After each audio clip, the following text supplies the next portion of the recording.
Good evening. Welcome to the Lompoc City Council meeting. This is Tuesday, October 17th, 2017. It is 6:42 in the evening. Madam Clerk, could we have roll call, please? Councilmember Vega. Here. Councilmember Starbuck. Present. Councilmember Osborne. Here. Mayor Pro Tem James Mosby. Present. Mayor Bob Lingle. Here. Okay, we're returning from a closed session that we began at 6 o'clock. City Attorney, do we have any action? Thank you, Mayor. There were two items on the agenda. Both were discussed, but there was no reportable action. Okay, thank you. And would you please rise, remove your hats if you're wearing them, and join Pastor Darren Hunt in the invocation.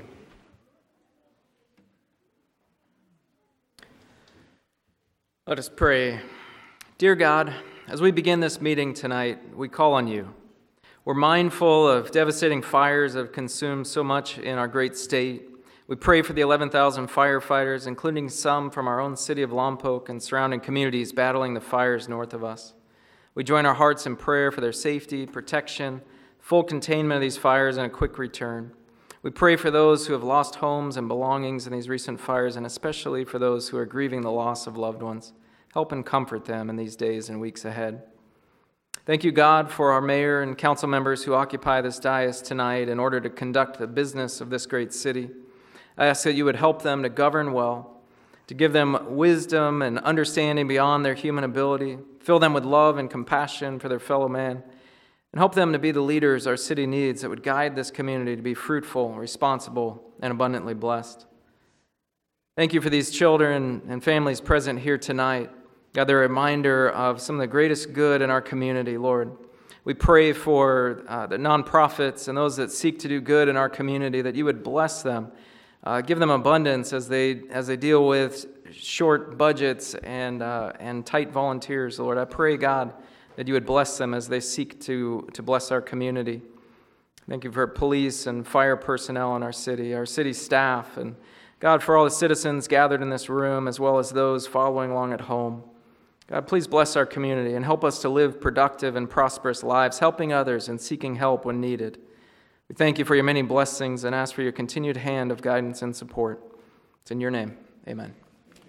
Thank you. Please remain standing and join us in the Pledge of Allegiance. Do you kids know how to say the Pledge of Allegiance? Do you? Okay, you come on up here and face the flag and lead us in the Pledge of Allegiance. Come on. Come on. Okay, now wait, face the flag. Face the flag, put your hand over your heart. Okay, and then you lead us in the Pledge of Allegiance, okay? Pledge allegiance to the flag of the United States of America and to the republic for which it stands, one nation, under God, indivisible, with liberty and justice for all. All right, good job.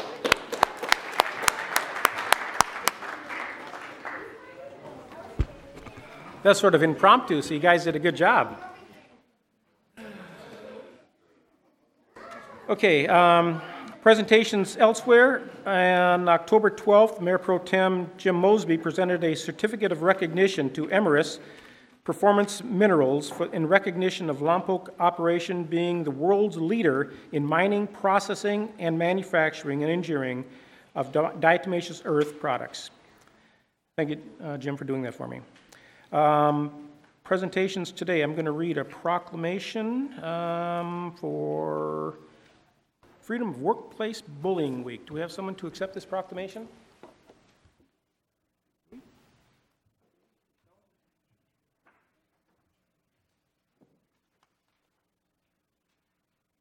Okay, I'll just read the proclamation and we'll get it to the individuals. So this is a proclamation, Freedom from Workplace Bullying Week. Whereas the City of Lompoc has an interest in promoting the social and economic well-being of its citizens, employees, and employers. And whereas that well-being depends upon the existence of healthy and productive employees working in safe and abuse-free work environments.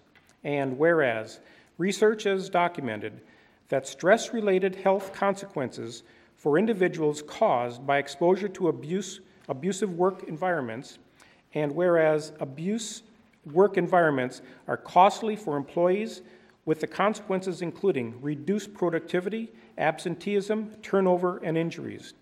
And whereas protection from abusive work performance should apply to every worker and not be limited to legally protected class status based only on race, color, gender, national origin, age, or disability. Now therefore, I, Bob Lingle, Mayor, City of Lompoc, California, do hereby proclaim October 15th through the 21st, 2017, as Freedom from Workplace Bullying Week. And thank you all for joining us.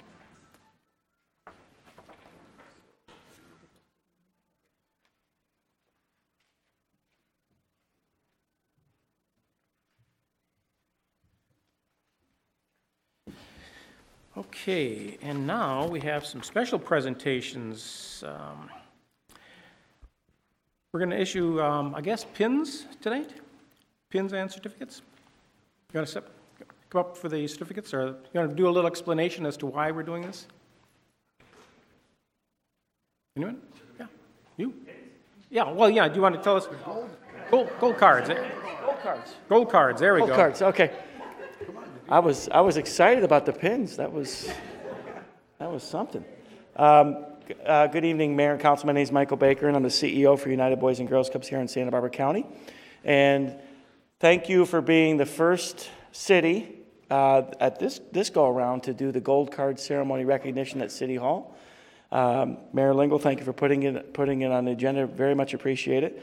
And just to remind the folks what this is all about, as we've told you before, the magic number in Boys and Girls Clubs is 105 days. We know that a child that attends a Boys and Girls Club 105 days in the same calendar year, is twice as likely to graduate high school in time and twice as likely to lead a healthy lifestyle. So it's about getting kids in the club more often, where the secret sauce happens, and where you have wonderful staff like Myra and Davika doing the work every single day with these kids. So the children that are here today, we actually have 37 children that have already attended the Boys and Girls Club in Lompoc 105 days this calendar year. Today we have 15 children here that are going to receive their gold card. That's the card that they receive when they attend their 105th day at the Boys and Girls Club, and entitles them to special privileges. And some of them are well on their way to achieving what we call the blue card, which is when they attend 200 days in the calendar year.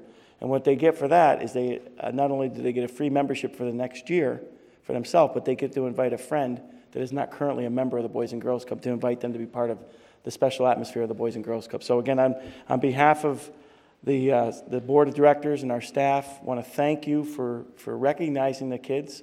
And I know these kids are very eager, and the parents, I want to thank you for coming out and supporting your children and trusting them with the Boys and Girls Clubs. It means a lot to us, and we take that very seriously. So with that, I'd love to call up Davika to read off the names, if that works. Yeah, that will, and then we'll... So yeah. I'm going to introduce to everybody here. This is an outstanding club director, Davika Stalling, working with these kids every single day. So let's give her a round of applause.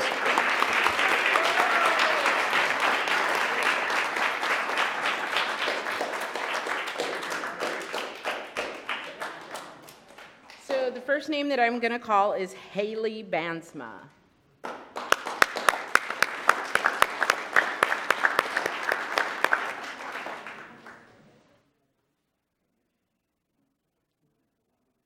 Nicole Hall.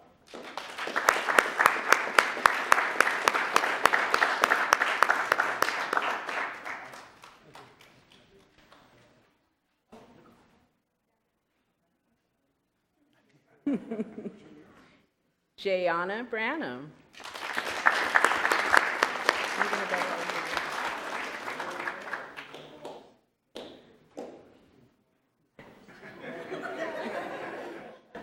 Richard Espinoza.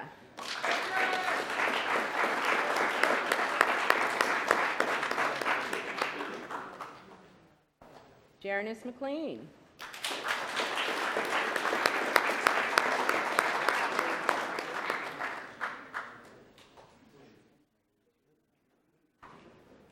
Alan Fleshman.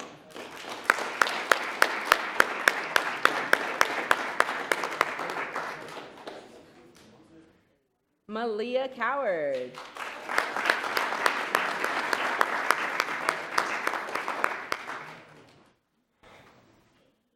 Arlen Perea.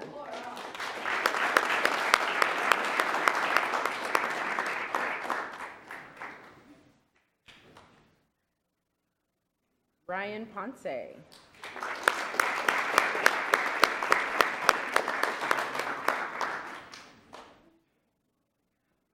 Roy Fitton.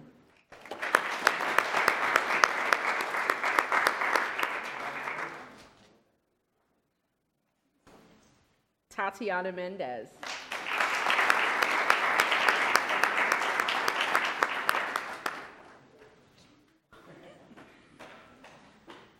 Nolan Perea.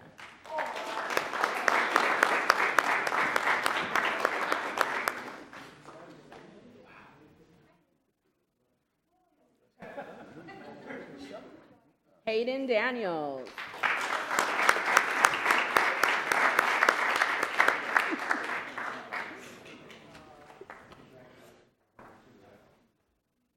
Eric Prendez.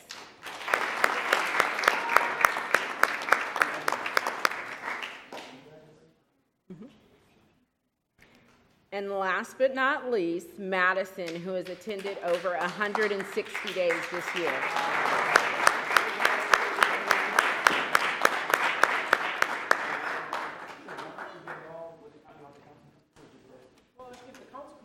Oh, there we go. Why don't you stand up behind one?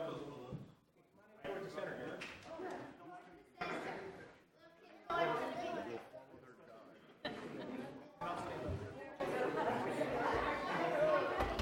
Is this going to be by age, height, or beauty?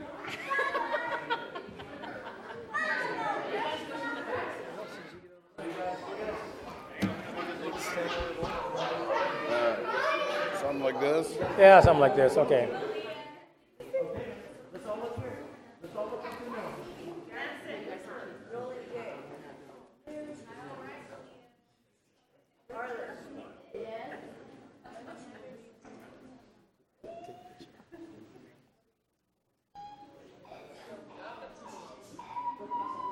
Hey, the balloons are a good touch. Yeah.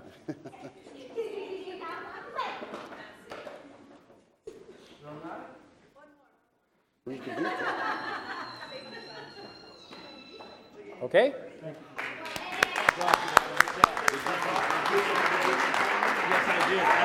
Okay, congratulations. Yeah. Okay, yeah, we'll take a quick Maybe break. after the, maybe, I don't know if he's gonna have him stay. We got time to go that way, all the way. Where do you want to take the break? We can make it all the way through the appointments. We'd have time if he's, Okay, okay. unless you wanna clear the seats or not. Cause we just got here. It's gonna take you how long? 5 minutes, but if these kids are gonna stay and watch some action. They're not going. Okay, we're gonna take about a 5-minute break while we clear out the council chambers. Yeah.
Okay, let's get going again.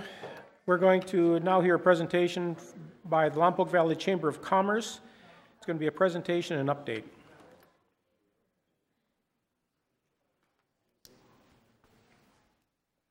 Good evening, Council. I am sad to see the balloons go away because I thought they were here for me, but I guess they're not. So I am reporting tonight on the third quarter from July to September for Chamber activities. And during this quarter, I actually attended 234 City Council budget-related meetings, or maybe just 7. But I wanted to just thank you guys so much for the quick education of Lompoc City Council budget process. And mostly thank Council for supporting our funding for 2 years. So thank you so much for that. The biggest event that we have during this time period is Old Town Market. And as you all are aware, we extended that event for an additional hour. And I think we had an amazing turnout. I wasn't here last year, obviously, as you all are aware, but I believe it was the biggest attendance that I've heard from everybody year on year. So it was a huge success. I think we had an average of 80 to 100 vendors each Friday night, which is pretty fantastic. And our traffic continued after 7 o'clock, so that extra hour, I believe, was a success that we intend on continuing in the future. So thank you for also supporting us in that endeavor. Several community relations on Vandenberg Air Force Base I attended, and I won't bore you with all of those things, but a newcomers block party, I did talk about this last time I reported. I noticed it actually fell in this reporting period, so I would be remiss if I didn't bring that up, but a newcomers block party did happen on Vandenberg. It was great. We did a collaborative effort with Explore Lompoc, which we often do, and we encouraged military service members to come to Lompoc. So that was fantastic. And then also on Vandenberg, our Military Affairs Committee hosted their annual barbecue. That was on the 29th of September. And it was the first time I had participated, and it was fantastic. They gave away over 1,400 tickets for free meals for military service members and families of deployed service members. So it was a pretty awesome event to be involved in, and I'm proud to say that I was there, so that was great. I hosted my first annual awards banquet in July, and the Chamber honored a Small Business Excellence Award winner, Garcia Dance Studio, Volunteer of the Year, Jacob Gustafson, Woman of the Year, Kate Casey, and Man of the Year, Bob Campbell. So that was fun. We had almost 200 attendees. I'd like to say that I think most of you were there, so thank you for supporting that as well. Also, the Military Affairs Committee did their 4th of July event in Centennial Park, as they do. Again, I think I talked about this last time I was here, but it was in this reporting period, so it was pretty fantastic. We had a children's bike parade, barbecue, games, a bounce house, and a free patriotic concert, so it was a great turnout for that as well. We have just launched today our Scarecrow Fest. We had 13 participants last year. We have 20 this year.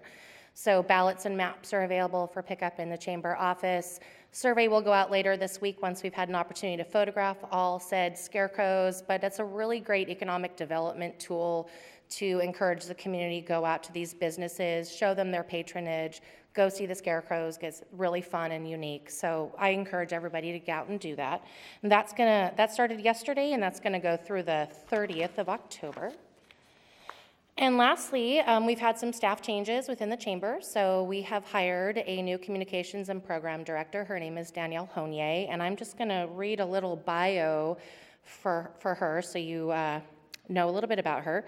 She comes to us with 20 years of professional military protocol experience and coordinating events for high-level military personnel. Danielle transferred to Vandenberg in 2001, where she met her husband, who's active military now, Senior Master Sergeant Anthony Honier. They fell in love with Lompoc immediately, and each other, obviously, and they adopted 2 fur babies. They have Thor and Magnus, and they have decided to stay in Lompoc for the long haul. They purchased a home. They've actually gone TDY, I think, twice since they did, but have decided to settle here in Lompoc, so she loves Lompoc. She's actually the first person that took me to Sissy's many years ago, and I love her for that.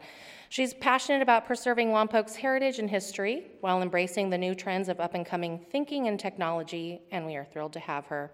An added bonus is the last 3 years, Danielle actually spent launching missiles, or rockets. Missiles, rockets? So I'm hoping that maybe we could like get a chamber-wrapped rocket in space in the future. So anyway, that's my update. Thanks so Any much. questions? Okay, thank you very much. Thank you. Okay, city manager's report. Nothing to report, Mayor, thank you. Okay, public comment on the consent calendar. This is your opportunity to speak to us for up to 3 minutes on anything on the consent calendar.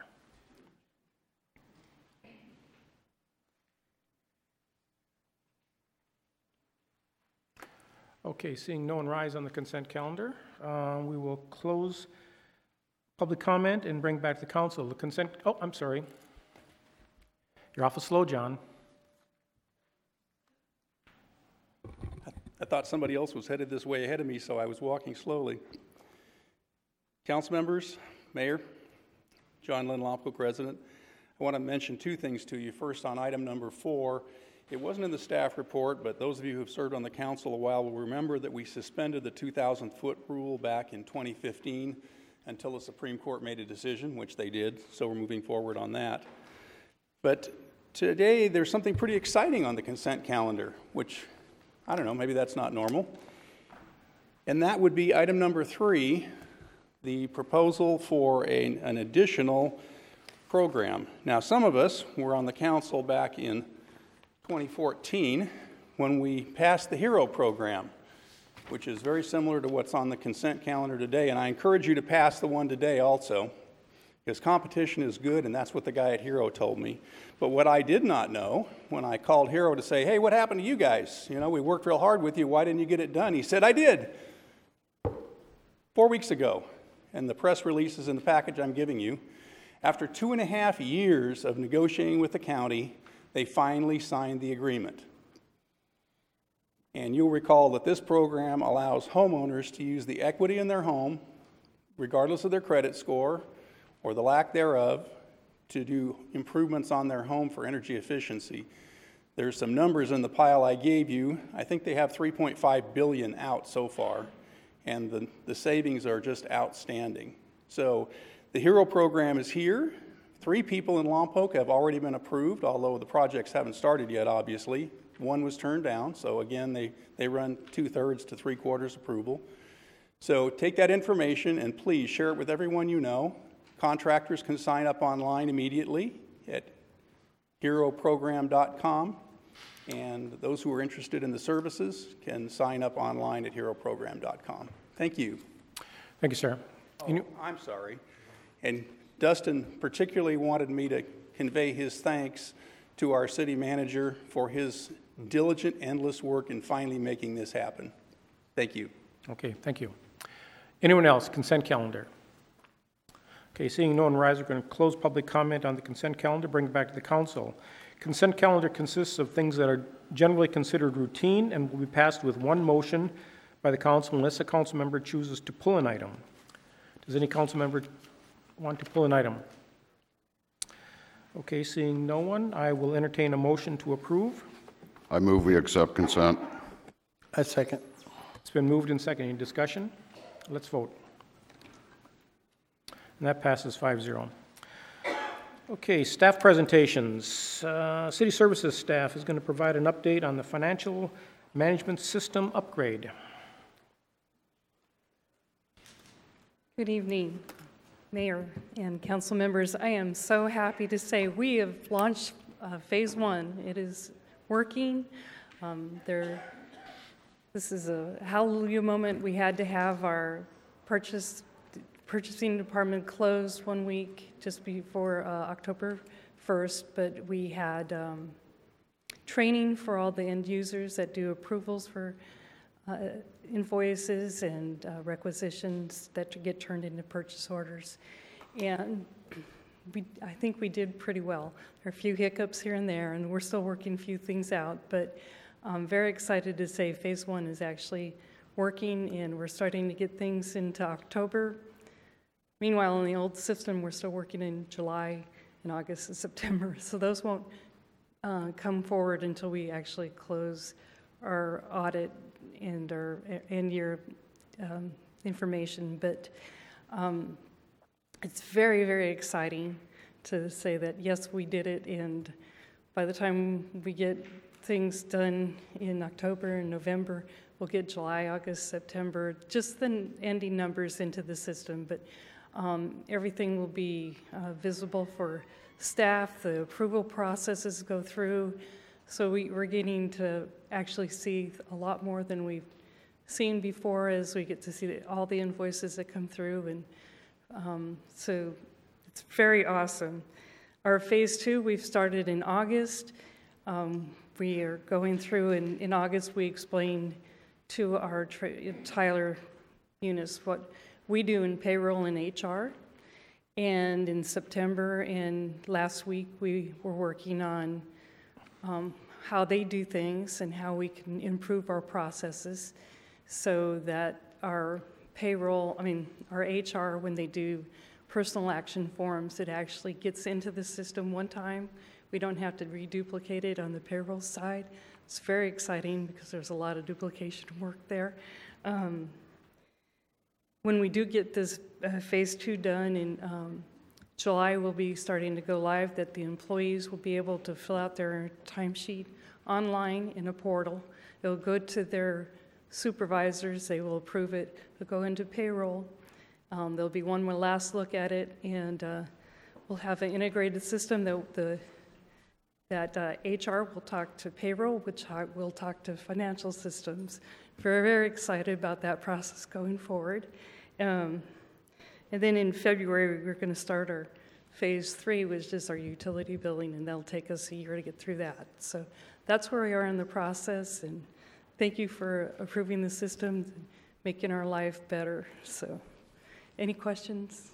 Ms. Wall, I just want to say thank you and congratulations to the staff.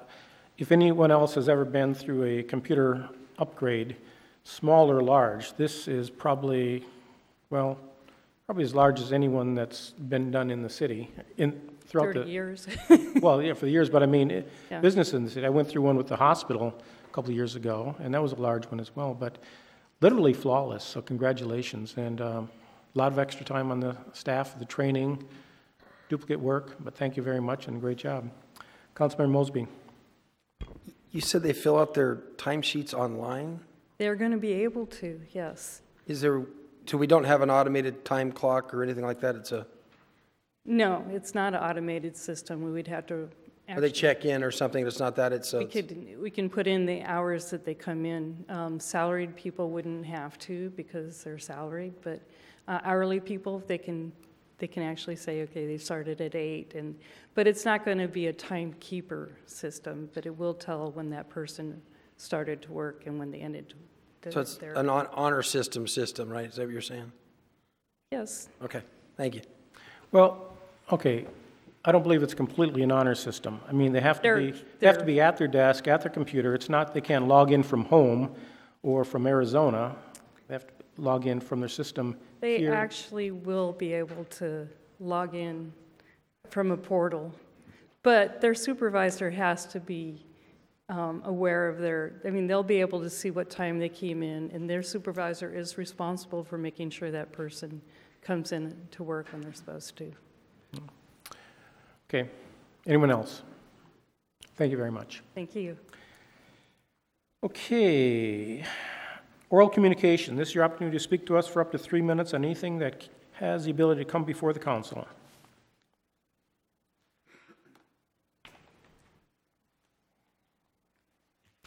Deb Andrews, Mission Hills. Thank you, council members who ask hard questions and expect answers. The council member who claimed personal embarrassment suffered as a result of other council members' assertive advocacy on behalf of Lompoc citizens was just nominated for Valley of Flowers Peace Prize. Beneath the photo of said council member in the Lompoc record were these words, quote, "Contributed by Vote for Osborne campaign," close quote, a union-supported campaign. Union tentacles are so embedded at every level of some campaigns and all of government, the party of the communist-led union is more an active conspiracy than a political party. The draft cannabis ordinance provides examples of proposed active tyranny. Government control of the number of businesses. 24-hour real-time video access by police. Business appeals be heard only by the city manager, who would have final say. The cannabis ordinance outlined qualifications for potential businesses to explain how they intend to benefit the community and provide economic benefits to the city. A subjective tool that would be useful to reward and approve compliant businesses. Referred to by historians of 1930s and early 40s Germany as anticipated obedience. The Valley of Flowers Peace Prize nominee is in favor of these subjective qualifications, stating, quote, as a way to appease some of the very large minority who voted against legalized adult use of marijuana, close quote. Ideology gives tyranny its long-sought justification. Thank you to our council members who persevere on behalf of the citizens of Lompoc. Thank you, ma'am. Anyone else?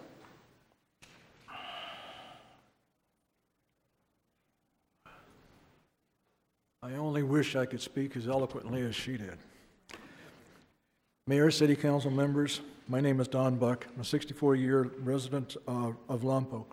I'm here tonight to speak about the intersection of East Cypress Avenue and South A Street, requesting the City Council make a motion and approve the motion to install 2 additional stop signs at that intersection, making it a 4-way intersection. This matter of public safety on Lompoc public streets, I'm here on behalf of, this is a matter of public safety on Lompoc public streets. I'm here on behalf of mine and other Lompoc residents who have asked to remain anonymous. This intersection, in addition to others, is particularly dangerous for parents and children, the elderly, the disabled pedestrian who cross daily while walking or driving children to and from school, or just needing to cross the street in safety at any time of the day or night.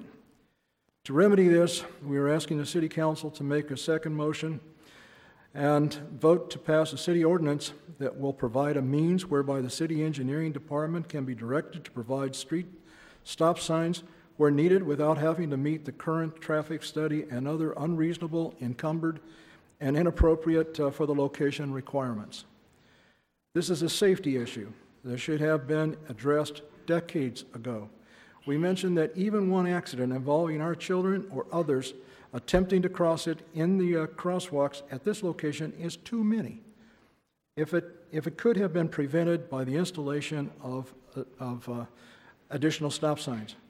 Our children's safety has to be the singularly most important priority to address and remedy by those who are responsible for providing for their safety and the general public's safety on public streets for drivers, passengers, pedestrians, and bicyclists.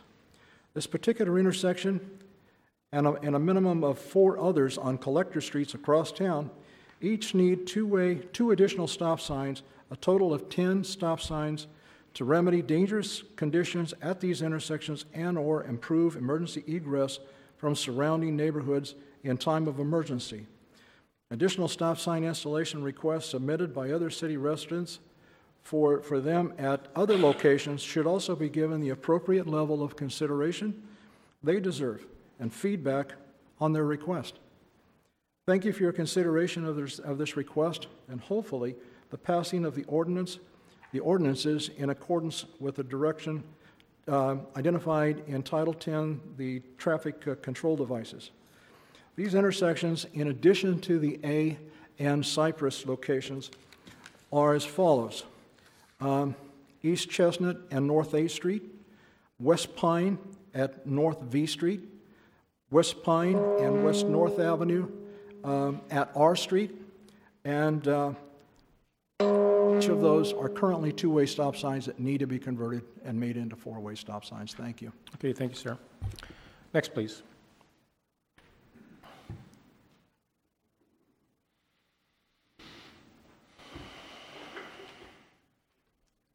Good evening, council members, Lompoc citizens. My name is Shondell Malcolm, Director of Planting a Seed. We're an outreach group that does outreach with our homeless population. Recently, I asked the police chief, Pat Walsh, about vouchers for some of our residents that live in their RVs. So that way they can go to River Park and be able to dump their tanks since the fees have increased. And more recently, I talked to the city manager, Pat Y. Miller, about this same subject, and he said that there are vouchers that are available. When I asked about the vouchers and what the process is to obtain them or to hand them out, that procedure was not in place yet. So that's why I'm here, to find out what the policy is, what the procedure is, so that we can hand those out as we're doing outreach with our residents. So I have approximately a minute, 50 seconds left, so I'd like to turn that over to you guys and ask for some answers. I think you just have to work with city staff on that, because I don't think we collectively have the answers for you, but you will get the answers from city staff. Okay. Well, I was supposed to get the answers, and someone was supposed to contact me back, and I haven't yet. And Okay. it's been actually about a year and a half since I first proposed this. Okay. Contact city staff and I'll tell you, just contact city staff. They will I tell you, they will get back to you, okay? I'm Okay. sorry they haven't yet, but they will. Okay. And part of my City manager's reasoning- going to give you a card, so. Okay. Part of my reasoning for this as well is that we do have residents that their RVs are being confiscated right now for the fact that they have sewage leakage. So this is a big concern for us, because we have residents now that are losing the little bit of housing that they have, and they're being forced to live on the street now because of this issue. Okay. Pick up the city manager's card, give him a call. Next, please.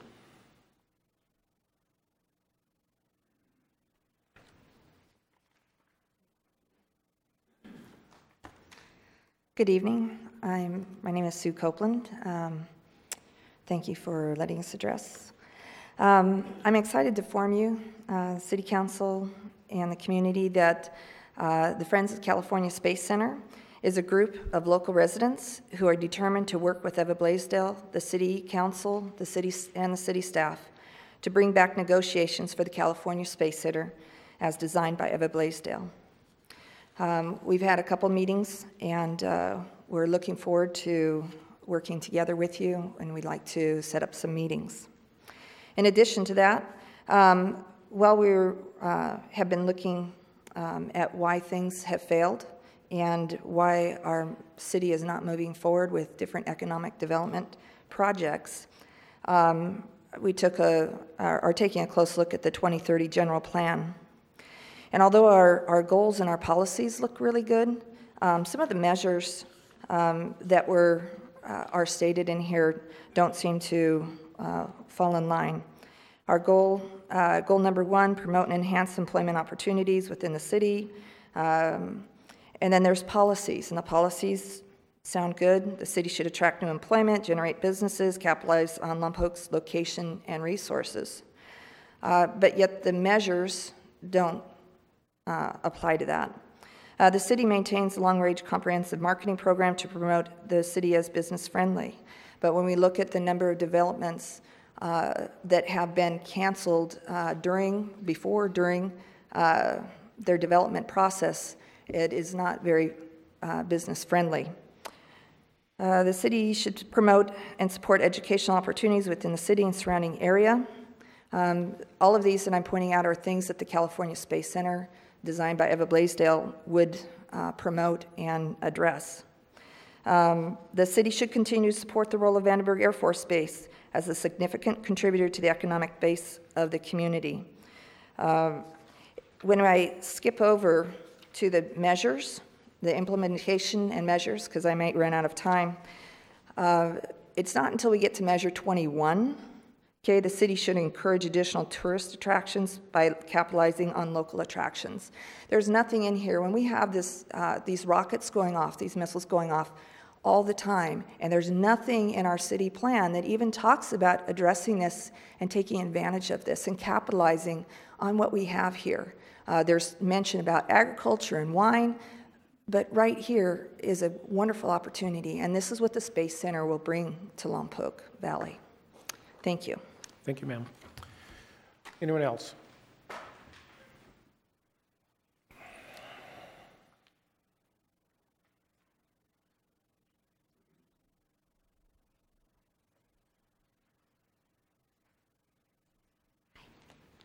Hi, I'm Laura Neely. This is my first time speaking at something like this, so excuse me. I just wanted to bring up the fact that I'm fairly new to a lot of the civic duties that I should be aware of, but and I wanted to see if there would be a workshop available for people like me who would like to go over the general plan and the growth and development for Lompoc City.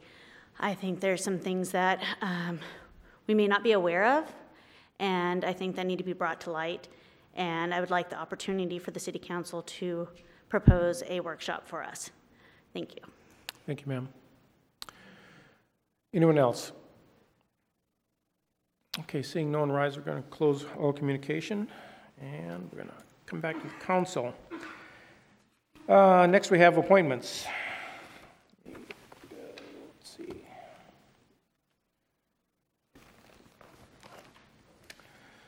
Okay, the first appointment is Human Services Commission. This is Councilmember Mosby's appointment. Councilmember Mosby, do you have a recommendation? Yeah, Thomas Munoz. Not here today. Okay. I'll go ahead and second. Okay, it's been moved and seconded to nominate Mr. Thomas Munoz for a seat on the Human Services Commission. Any discussion? Let's vote. That passes 5-0. Okay, and Mr. Munoz is not in the crowd? Okay. Next, we have Economic Development Committee. We have, let's see, 3 positions. We have 2 applications. First is Kathy Froming and Lorena Regalado. Would anyone like to make a motion on either one of those? What terms or is who going to sit on what? Well, that'd be your choice. Now, Mr. Mayor, members of council, I'd recommend we go to 2020 because the February 2018 is coming up very quickly. those are the 2 associate positions? Yes. Well, there's 2 associate positions going to 2020, so. And we do have the one at-large position, if we wanted to just go ahead and extend it further now with the intent that that happen. The city clerk is telling me I can't do that. Got a little too creative there.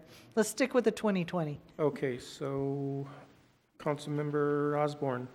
I would like to nominate Kathy Froming. Historically, the at-large positions, when they end, we can just renominate and extend them at that point. So I'd much prefer to give Kathy the full at-large position, even though it expires in February, and hope that she would like to maintain that position when it expires. So I nominate Kathy Froming for the at-large position, despite it ending in February 2018. And we have a second on that. I'll second that. Okay, discussion. Councilor Starbuck, did you have a question? I just questioned, did you also nominate Lorena in this No, motion? that was I just didn't. for Okay, Ms. Froming. Ms. Froming only. Okay, so now we have Lorena Regalado for one of the, let's see, we have, okay, let's vote on Kathy then. Any discussion? Let's vote. And that passes 5-0. Okay. Councilmember Osborne. And then I'd like to nominate Lorena Regalado for the one of the associate positions that ends in February 2020. Okay. And we have a second. I'll second. Any discussion? Let's vote on that. That passes 5-0. Either one of these individuals here? Okay. Next, we have a youth commission. We have 3 positions open for youth, and we have 1 applicant, Jessica Street. Do we have a motion? Also move. And do we have a second? I'll second. Okay, any discussion? Let's vote. That passes 5-0. Is Jessica here by any chance? Okay. Yeah. Okay, I think that takes care of appointments. Okay, we'll move on to item number 6, which is a public hearing. That is second public hearing regarding transition to district-based elections. Yes. Good evening, Mayor and council members. We're here again for the second public hearing, and there'll be a couple more after this, as you know. The purpose of this public hearing is similar to the one we just had last meeting, which is to get public input regarding their thoughts as to the way the district should be created. We also, fortunately, tonight have our expert consultant who's going to give you some input too, so that you have a little bit more background, the public has more background, especially on how we're going to be gathering that public input that we're able to gather. And so I'm going to turn it over to Doug Johnson, who's right here.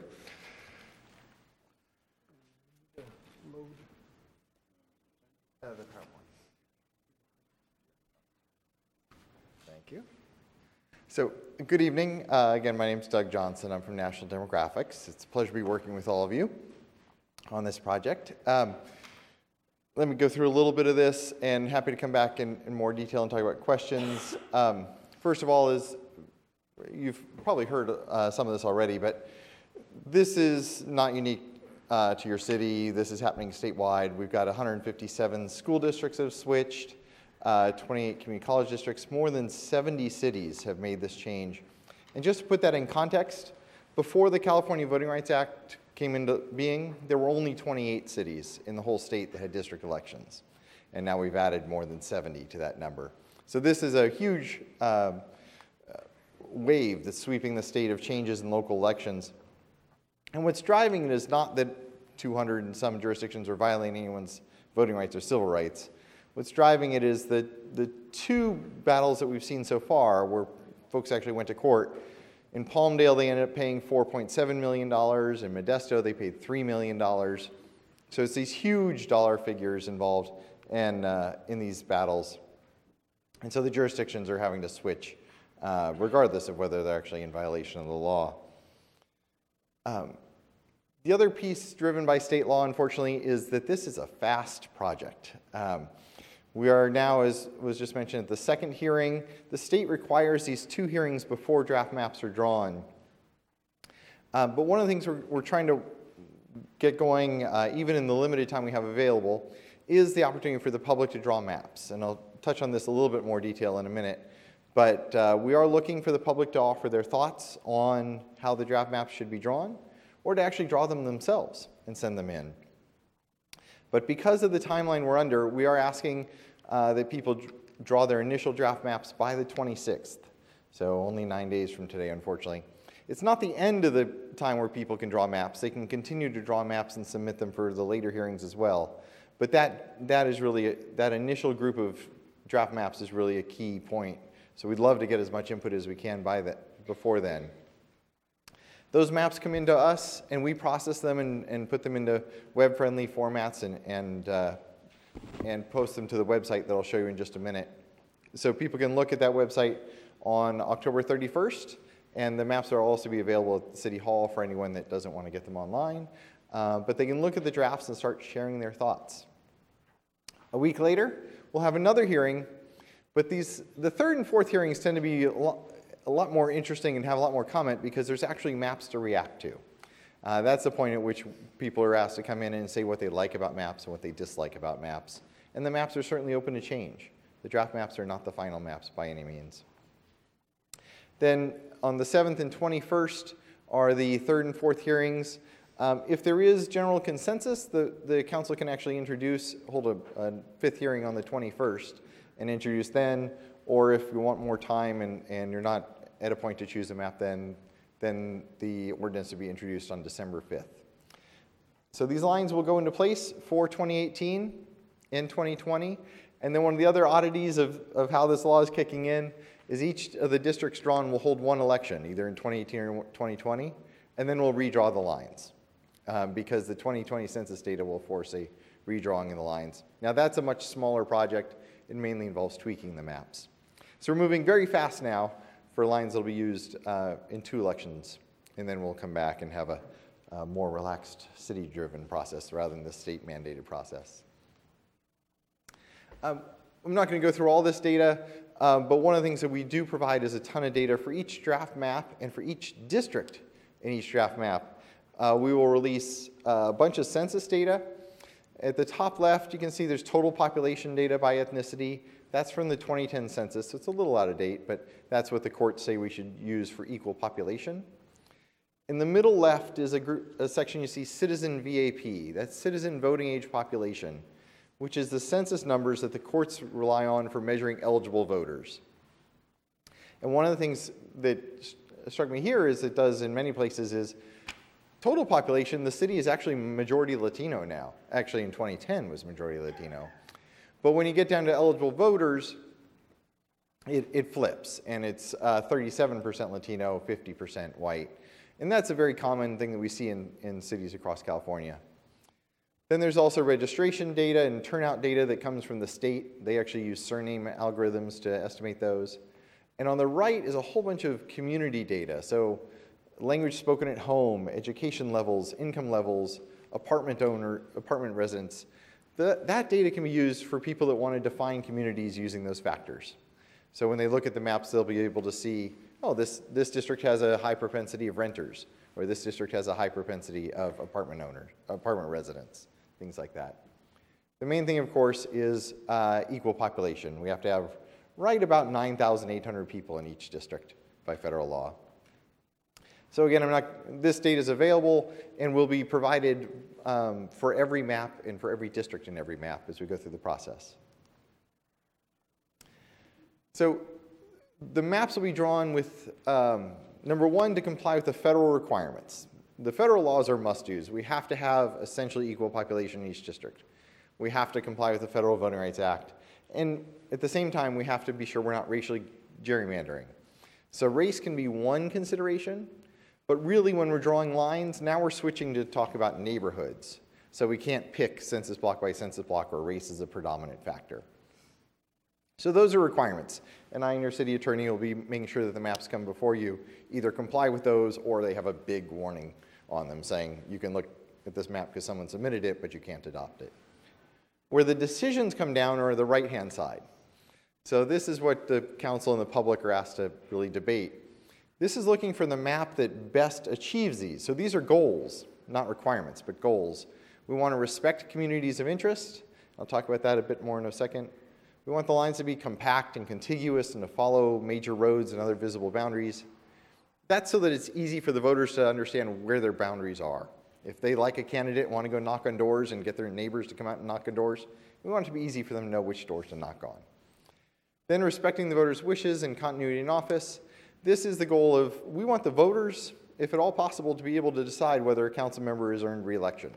We don't want my pen to come through and say, voters, you may want these two, but you can't have them both.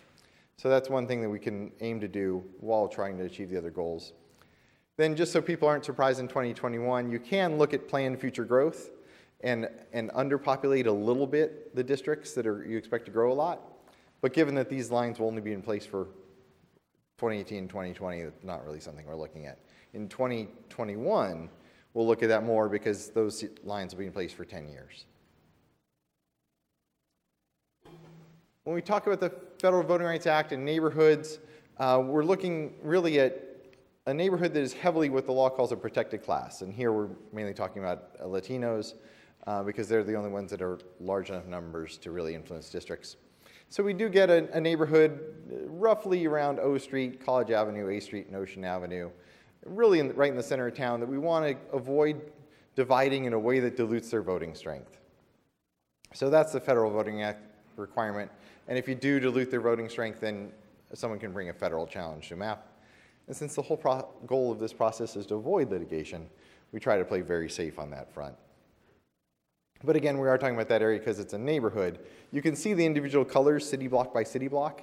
We can't pick blocks, like we can't go through and pick all the red blocks and all the yellow blocks, because then race is a predominant factor. What we're looking for is neighborhoods. So the big discussion is usually around communities of interest. And there are really two questions for communities of interest. Number one is, what is the community of interest? Is it a school attendance zone? Is it an area between major roads? Is it an area around a park? Whatever the people who live in that neighborhood say is their neighborhood generally is what goes. So we want public input today or whenever on this topic, but there's also a second question that often gets forgotten. which is, okay, this is your community of interest. Do you want it to be united in one district, which about is the answer about 2/3 of the time. Yes, they want to be united so they have as much voting strength as possible in one district, the most say in who gets elected to represent their area. But about 1/3 of the time, communities say, no, we don't want just one representative on the council. We'd actually want two council districts in our area, so that we have 2 council members that answer to the voters in the area.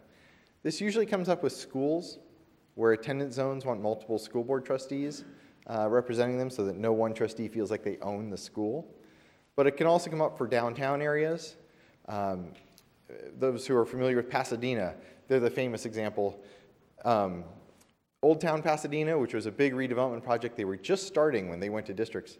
Every council district touches Old Town. All 7 of their council districts touch Old Town so that every council member feels invested and accountable to that project. And we see that in many jurisdictions where they have a key area that they want multiple council members in. In El Cajon, they had the same thing you had, which is an at-large mayor. So their goal was to have at least 2 districts downtown so that the 2 council members from those districts and the mayor, a majority of the council, would be accountable to that area. So it's something to think about. We always think about communities of interest when we're talking about this process. But I do want to emphasize, we want to know where the community of interest is, and then do they want to be united in one seat or have multiple council members that answer to them. There's a website we put up. I'll show it to you in just a second. But this is really the key for both getting feedback on the maps and for people to view the maps, and also where people can see the tools that let them draw maps. And we try to make it possible for everyone. So there's a simple PDF file. If somebody doesn't want to deal with a fancy online system or Microsoft Excel, they can simply print this one-page map. It has the numbers on it, and they can draw a map and add them up and see if they have the right populations. If they want to get a little more into the demographics or they're comfortable with Excel, there's an Excel sheet that goes with it that will do the math for them. And then we have a fancy online tool. I won't spend a lot of time showing it. I will caution, the online tool was written in 2009 for the 2010 redistricting cycle, and it feels like it. It clearly is not the most user-friendly tool ever, but we've had great success with it. People that do get into it and try it out. There are videos posted to the website that tell you how to use it. There's a quick reference sheet. There's all kinds of guides to help you through it, and of course we're available to answer questions. And once people do get into it, we find it's very useful. Can you switch over to the website? So the website address is really easy. It's drawlompoc.com, or .org rather. I would say .com. drawlompoc.org. And it has a number of tabs. Here we go. Thank you. So there's a welcome page with kind of next steps. Obviously that'll change after tonight's meeting. You see the schedule, the draft maps. Can you go to the draw map? Next one, the draw map. So once we have the draft maps at October 31st, they'll all appear in the draft maps page. And so draw a map, here's where all your files are, and they're all the green links to the page. And again, we want to emphasize, however people want to get into this, we welcome it. If they want to just print the PDF map, they can click on that, open it up, and print it. If they want to use the online tool that's down at the bottom, scroll down to the bottom. There we go.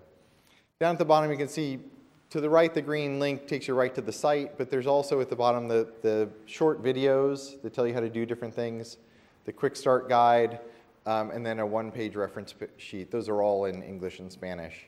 The website itself is only in English, but there's not that much text on it, and the one-page reference sheet translates everything for anyone that wants to use it or figure out how to use it in Spanish. So this is a quick run through. Happy to answer any questions. And again, on the site, there are lots of contact us that have our email addresses and our phone numbers available. We're happy to talk to people that try it out. I do, again, want to emphasize, the online tool is great. In Poway, we got 27 maps, which was amazing and a little overwhelming. There usually aren't that many ways to draw a city.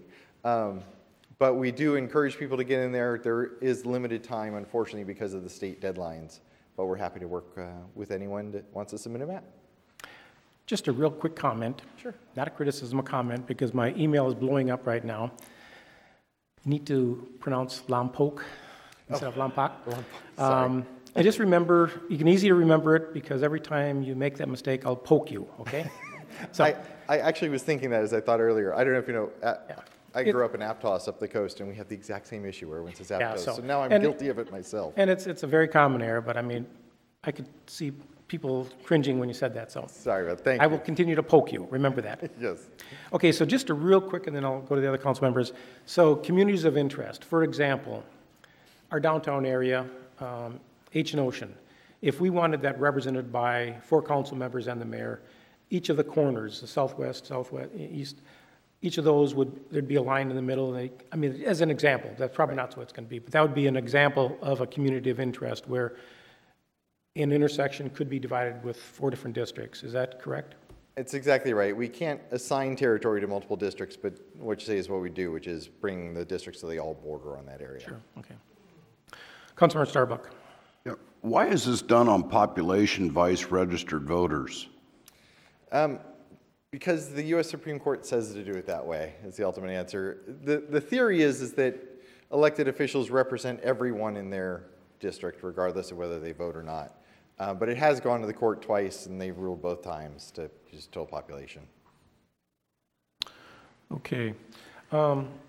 Seeing no one else, just a real quick one again. So the online tools, if I'm on there drawing my map, and one of the districts I have only shows 2,000 population less than I should, will it give me an alert, and it'll tell me illegal or something like that, or?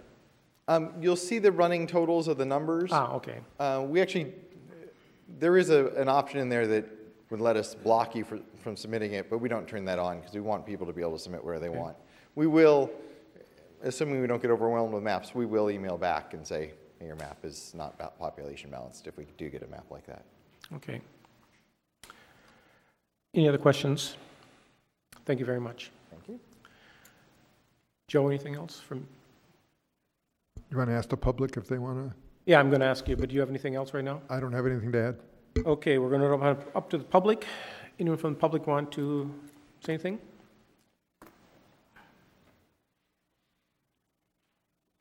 I'd just like to ask a question, and that is, when you're doing your demographics, is there any kind of a discernment between the illegals that are in our communities? Do those numbers count? Okay, we'll try to get an answer for you that before the end of the meeting. So, next, please. Good evening, Mayor Lingle, City Council members. My name is Rob Traylor, and I'm a Lompoc resident. I have just 2 comments. First, when I consider the representativeness of this council, I often have thought that Lompoc artificially reduces the talent pool. The overwhelming majority of council members, past and present, are established business owners and retirees. And while I certainly don't think there's anything inherently wrong with that, perhaps it's an indication of who's willing to throw their hat in the ring. I spent time talking to council members one-on-one, and if you've been willing to talk with me, you're undoubtedly willing to talk with other people, and that's a good thing. However, when you consider the amount of money that a council member is paid, I highly doubt it's commensurate with the amount of time spent on city matters. Now, you can talk all day about the privilege of public service, but at the end of the day, that privilege doesn't pay the rent, it doesn't feed the family, and it doesn't put gas in the car. So perhaps if this council wishes to be more diverse, it might consider fairly compensating future members for their time. And 2, and as a disclaimer, election law, civil rights, administrative law are not necessarily my area of expertise, and my personal experience in researching the drawing of district maps are limited to a paper I wrote in grad school. So while I stand here, I can't offer a perfect solution on the way ahead. However, I can say this.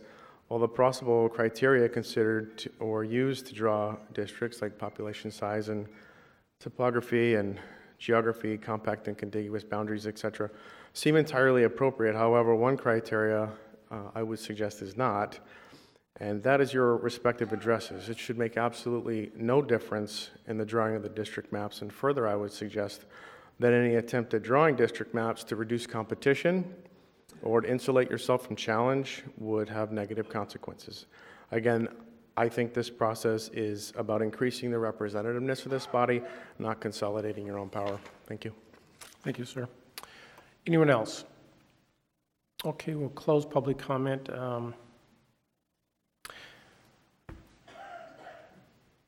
The question of, does it take into account the illegal population? I mean, Sure. It is the 2010 census count, so it's all people. The one exception to that is the prison population. The state law does let us take out the prison population, mainly because otherwise you'd have to have a prisoner on the council to make an equal-sized district. So that we can take out. But yes, it is all human beings in the district at the time of the 2010 census. okay, thank you. And then, City Attorney, would you just quickly address our salaries? I mean, our salaries are regulated, and we certainly can't. We love to have us being paid $100,000 a year that we're worth, but no, I'm just kidding. So, I mean, we are. The state law establishes certain levels that you can have and increases that are permitted every time a new council is elected. So it's very limited. Yeah. So, I mean, we are not actually that far off from from our maximum. I mean, a couple of years ago, city manager made a recommendation to raise it a little bit, but it was pretty much peanuts. So it is a privilege of serving. That's really what it's for.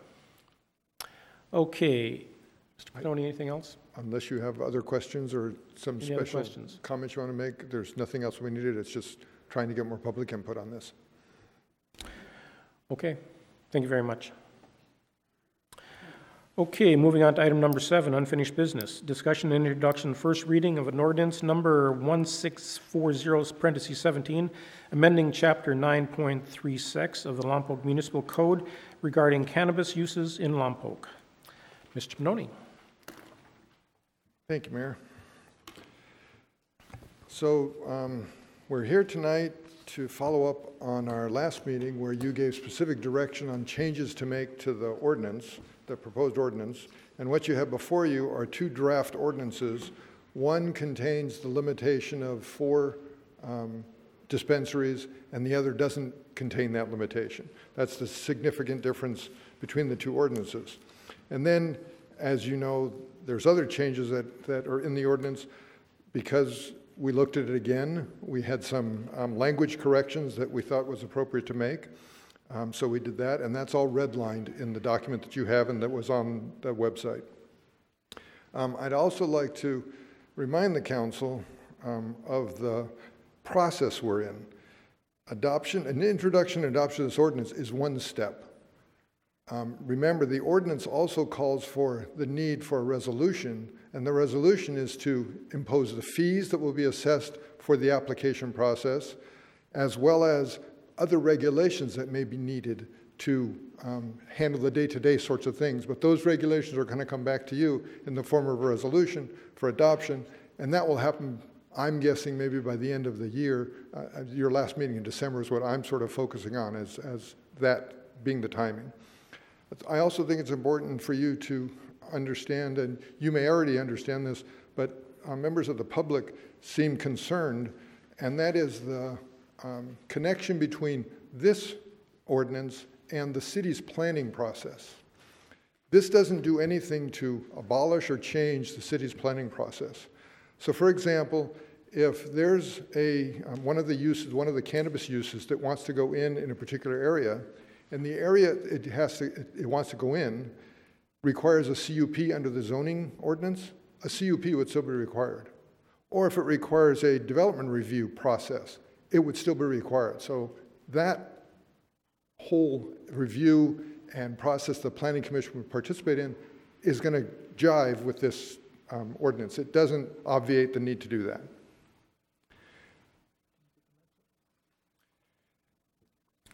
Another piece of information I'm going to share tonight is some revisions to the maps that were provided. And the revisions are because there were 2 areas in the city, 2 facilities in the city that I forgot to include in the maps that I had put on the website. So this is the map. Remember, there's 2 different radii maps, the 1,000-foot map and the 600-foot map. This is a map that shows where cannabis smoking cannot be allowed. And remember, this is under state law. You didn't want to add any specific limitations, but state law itself says that smoking of marijuana cannot occur within 1,000 feet of schools, daycare centers, and youth centers. And youth centers is broad, and actually one of the reasons that you have a different map is because of the definition of youth centers, and I'll get to that in a more easily seen when I go to the next map. So this map is the 600-foot radius, and this is the limitation on any cannabis use cannot occur within any of those 600-foot radii. So that means a dispensary can't be located there. It means a manufacturing outfit can't be located there. So the next map is going to show the different zoning categories that are still available even within those radii that are applicable. And this is, the reason I'm presenting this to you is because of you now needing to make a decision as to which of the two ordinances you want to use. Whether you want to have the 4 dispensary limitation, or you want to have a, as has been stated by the council, a market system deciding how many dispensaries would be here. So if you look at the map, you can see that in the areas that are colored, those are the areas where different kinds of cannabis uses are permitted. Making it easy, in the reddish areas, those are the areas that dispensaries could go in. And then in the yellow areas, those are pretty much the other areas that they can go in, plus a little bit of red because the planned commercial development also, we're going to be allowing some uses, and the business park, we're going to be allowing some of those uses. The difference with this map and the map that was on the website is the addition of a radii around JM Park, John Mansfield Park, and Pioneer Park, because those parks primarily, their primary purpose is for youth recreational activities, and the definition of youth centers includes facilities with a primary purpose of serving youth for recreation or societal issues. And so that's why those are added, and they aren't in the maps that were online. And the only change really is because of where John Mansfield is located, there's some areas that were available under the maps that were on the website that are no longer available because they're within that 600-foot radius. And then there's 3 changes to the code that I wanted to tell you that aren't in the code, that weren't online, because again, when we were rereading it and corrections were coming from you. One simple one is the word labeling was misspelled. It was spelled correctly sometimes and misspelled other times with 2 L's, label it B-E-L-L. The reason Word doesn't pick that up because it's actually the English way of spelling labeling, so it didn't pick it up, but we'll be changing that. Another simple one is on section or subdivision 936-040D. This is my nit. I don't like a split infinity, so to not is going to be changed to not to. And then in the last change is in the definition of commercial cannabis activity, just to be clear, because the definition is rather broad and someone could say it includes personal use, which is not the intent, I'm going to add, so to make it clear so no one thinks that somehow we're trying to be tricky and do that, I'm going to add to the end of that definition that all of the stuff that's listed there is going to be as part of a for-profit or non-profit business, so that it's clear that we're talking about commercial, not personal use. Unless you have questions, I think that's all I needed to explain to you. Mr. Benoni, so this 600-foot area includes licensed daycare centers, is correct, as well, right? Daycare centers, but not family care centers. So if it's a family care center, which is a area that, or a use that's in a residential zone, it's specifically identified residential zone, that's basically a house that's used for daycare, those are not included in the definition of the 600-foot radius, specifically in the state law. Okay, so 3 years, say we pass this ordinance, 2 years from now, a daycare center wants to open up. is the daycare center not going to be allowed to open up in one of these areas where there's red? Or will the person that is selling commercial marijuana at the time, obviously we're not going to have them shut down because a new business is coming in. So The state law says existing at the time okay, that they go in. So it's up to the new business coming in whether they want to open up in that area. It'd be up to the new daycare center if they wanted to open up within that 600 foot, yes. Okay. Any questions for Mr. Pannoni? Okay, we'll open this up to the public.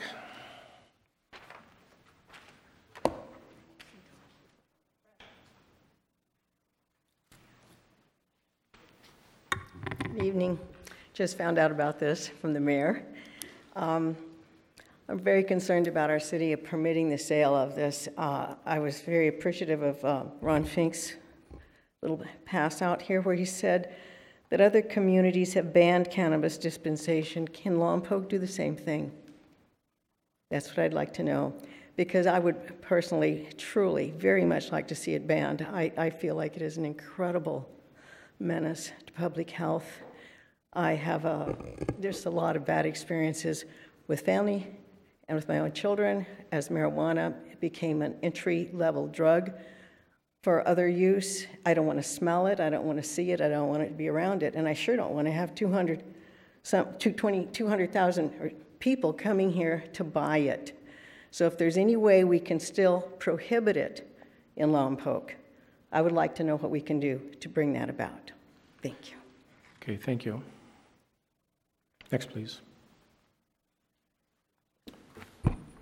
Good evening, Mayor, Lingo Council members. My name is Rob Traylor, and I am a Lompoc resident. First, I want to thank you for your work on the first draft of this ordinance, and thank you for being responsive to public comment. I think the result is a far better product. But in reviewing the drafts for this meeting, given the choice between an ordinance that restricts the number of dispensaries and one that doesn't, clearly I prefer one that doesn't, not because I want 100 dispensaries in Lompoc, but because I believe the market should dictate how many we have, not the council. As I've mentioned before, either Lompoc wants to buy truckloads of cannabis, thereby supporting a larger number of dispensaries, or they don't, at which point some will close. However, if there is a cap placed on the number of dispensaries, I would suggest there needs to be language in the code or some defined process for dealing with business transfers. Licenses are personal and cannot be transferred, but if the city won't issue more than 4 licenses, and 4 have already been issued, and a prospective buyer needs a personal license, a license in excess of 4 would have to be issued for both parties to a transaction to feel comfortable with proceeding. If I can't guarantee I can get a license, and more to the point, actually have a license issued to me, I'm not going to go very far down the road with a prospective seller. Next, on attachment 1, in dispensaries it states, the strict rule of evidence shall not apply. And in the section on revocation and appeal states the rules of evidence shall not strictly apply. In the former, strict defines or describes the rules, and in the latter, strictly describes the application of the rules. I would suggest uniformity. I can appreciate not strictly applying the rules, provided they're consistently applied to both the city representative and the appellant, but that's not what the draft says. And additionally, the language on revocation and appeal does not allow for oral testimony from an appellant's representative, despite being permitted in the section on dispensaries. And finally, actually not finally, the proposed draft grants the police chief authority to revoke a license for any of the reasons listed. And to his credit, he's been consistent in his position about commercial cannabis. He's against it. With this language, he has authority to revoke a license for public nuisance, which is very broadly defined and includes acts by any person, not merely the licensee. A 3 strikes and you're out policy reduces a cannabis business owner's access to police protection, and I would suggest a public policy that reduces any industry's access to police protection is a poor public policy. And with respect to Mr. Pannoni's comments about the Business and Professions Code definition of youth center, it refers to the Health and Safety Code. Yes, the Health and Safety Code does have a very specific definition of a youth center. However, it also gives a very specific definition of playground, which is what, in essence, Johns Manville Park and Thompson Park are. So I think you can make a colorful argument to just differentiate between a playground and a youth center. Thank you. Sir. Next, please.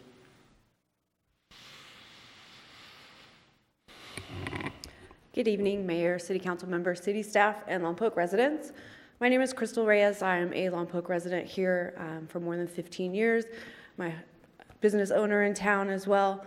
While I appreciate the work that the city staff has done, and I use that term lightly, I'm sorry, you have asked for minimal overreach, minimal oversight in previous meetings, and I'm looking at this, and there's so much overreaching. You're asking for information. You want a product supply chain, including the sites of where cultivation, processing, manufacturing of cannabis and cannabis edible products occurs, as well as any required testing and transportation and packaging and labeling criteria. This is all addressed already under state regulations. It's called batch tracking, seed to sale tracking. We have to follow these rules. Once a license is issued on January 1st, we are not allowed to do business with anybody that does not have a license. In order to have a license from the state, you have to follow these rules. Why is city staff overburdening these people wanting to come in and open a business in this town? As far as the minimal of 4 or the maximum of 4 dispensaries or storefronts or collectives, there aren't very many open businesses available that you are going to find a landlord that is going to be okay with a cannabis business within those areas. So to limit it to 4, it needs to be an open market. It's Lompoc. There aren't going to be 30 landlords willing to rent to a cannabis business. There has to be something, a middle ground, something somewhere, because this isn't it. This is overreach by city staff trying to keep people from opening a business in this town. I've seen it time and time again with not wanting to let Lompoc grow. This is the time for Lompoc to set the pace and be the leader in this state, not the follower and not the last one on board. You're going to miss a huge opportunity. Let's keep it out of the hands of the illegal operations that are going to continue if you ban it. They're not going to pay your taxes. They're not going to follow the rules. Let's put in some sort of good regulations. The state has done a pretty good job of laying it all out for you guys. This isn't it. This is not it. Thank you. Thank you. Next, please.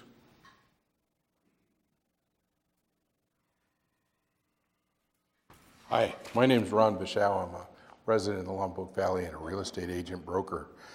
One of the things as you're going forward to discuss whether you're going to limit the amount of licenses you're going to allow or businesses in town is that I think the free trade's going to do that anyway. You've got a lot of nice red marks here on this map that indicate that these are permitted commercial spaces for this new business.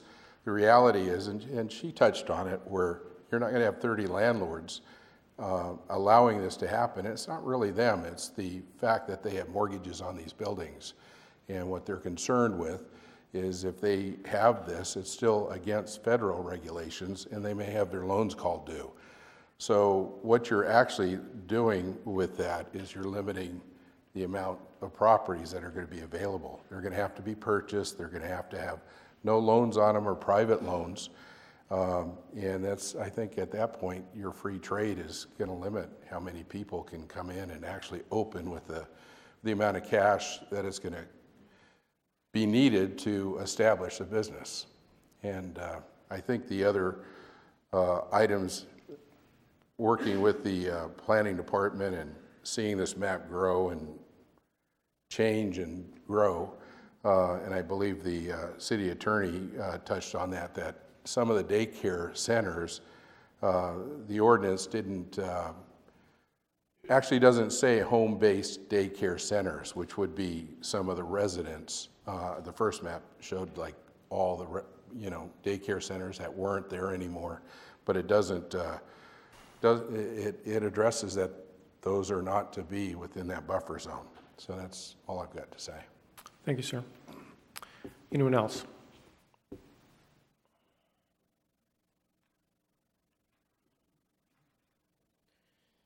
Good evening, council members and mayor and members of the public. I'd like to touch on what Mr. Rob Trailer mentioned earlier regarding the California Health and Safety Code, section 11353.1, and what the city attorney referred to also in his talking about the John Manville Park. The way that the Business and Professions Code reads, which is the where Proposition 64 has been placed, is that under subsection lowercase AV, a youth center has the same meaning as section 11353.1 of the Health and Safety Code, which states that a youth center means any public or private facility that is primarily used to host recreational or social activities for minors, including but not limited to private youth membership organizations or clubs, social service teenage club facilities, video arcades, or similar amusement park facilities. It goes on in number 3 to specifically talk about what a video arcade is. A video arcade means any premises where 10 or more video game machines or devices are operated and where minors are legally permitted to do business. I don't know if the map includes Mi Amore Pasta, but I know that was some discussion that there was a video arcade there, and I don't think that it meets a definition if it is included in that. Specifically, further down where we talk in the Health and Safety Code, where we talk about what a youth center is, it goes in and talks about what a playground is specifically. And a playground means any park or recreational area specifically designed to be used by children, which has play equipment installed, including public grounds designed for athletic activities, such as baseball, football, soccer, or basketball, or any similar facility located on public or private school grounds or on city, county, or state parks. I'd like to mention that Proposition 64 does not include this. This has been added in or being talked about erroneously through state law. JM Park would not meet that requirement. And I'm sure that there'd be other facilities that also could be eliminated. Furthermore, under the Business and Professions Code, it talks about a daycare center, which the city attorney mentioned. Home daycare centers do not count, only those that are licensed in business areas. Thank you. Thank you, sir. Next, please.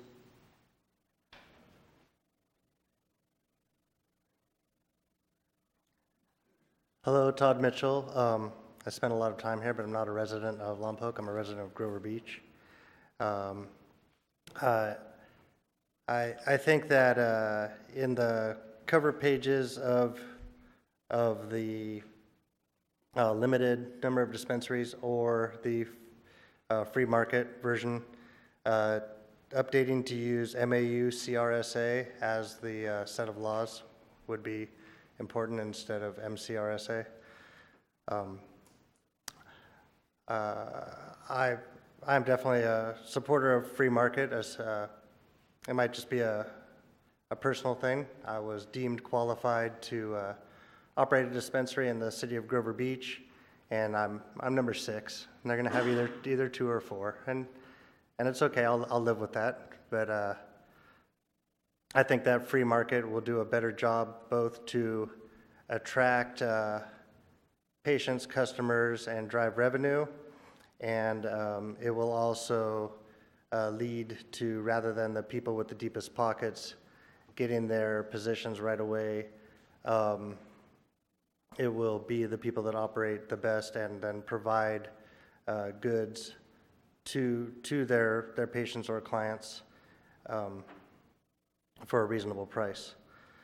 In going through the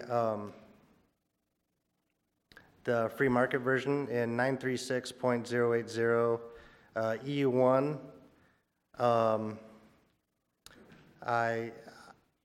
it talks about whether or not someone was ever denied.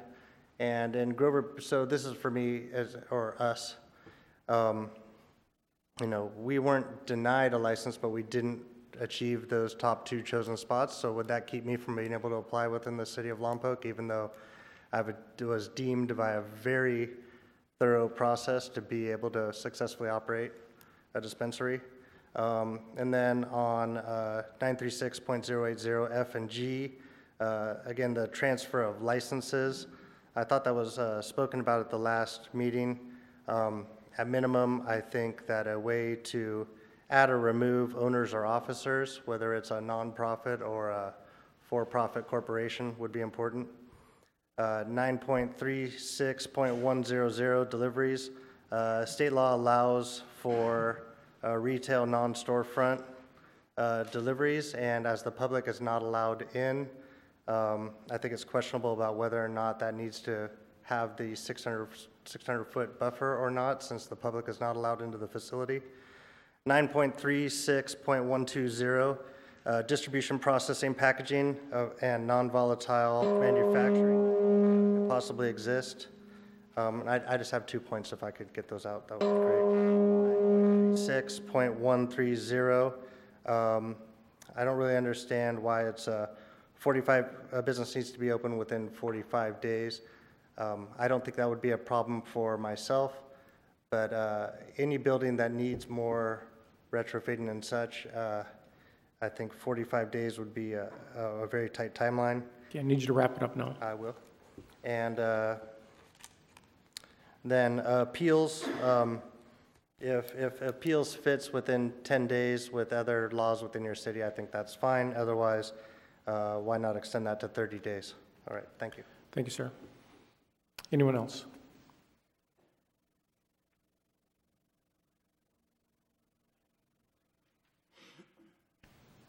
Hello.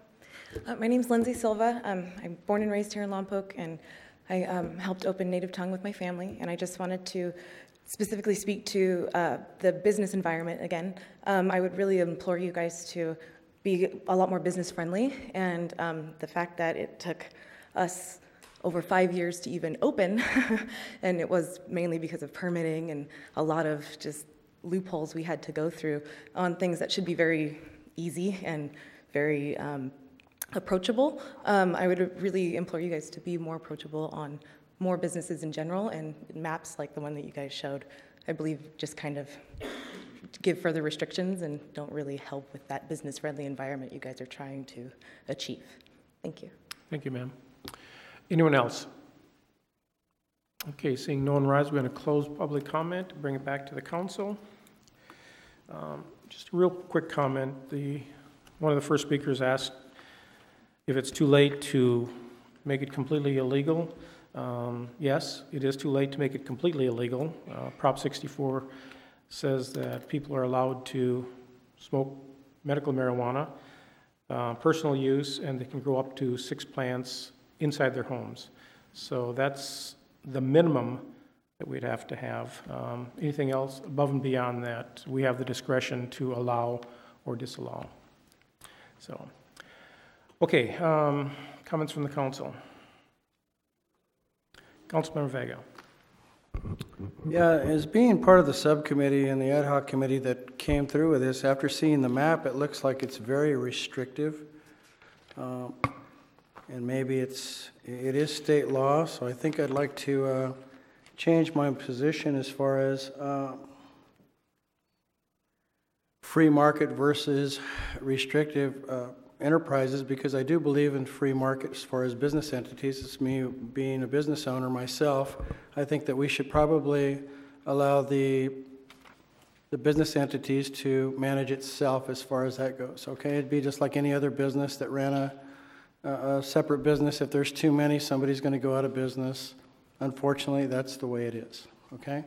So I think I'd like to bring that up as far as one of the changes. So basically, you brought us 2 ordinances, Joe.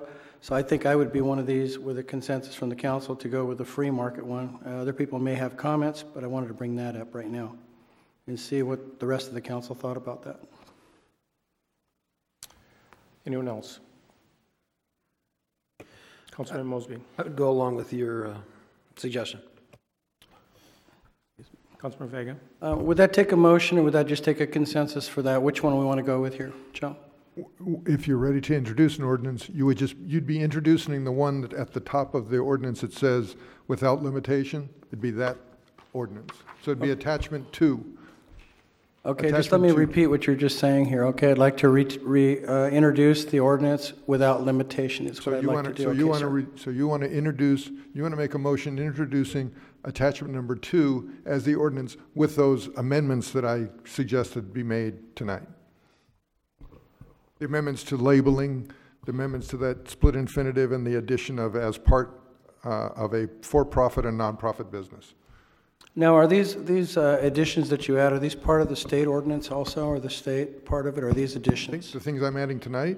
Yes. So the things I'm adding tonight are just corrections that I think are helpful to make sure the ordinance is correct, like the misspelling of the word labeling. I'm saying we should spell that correctly.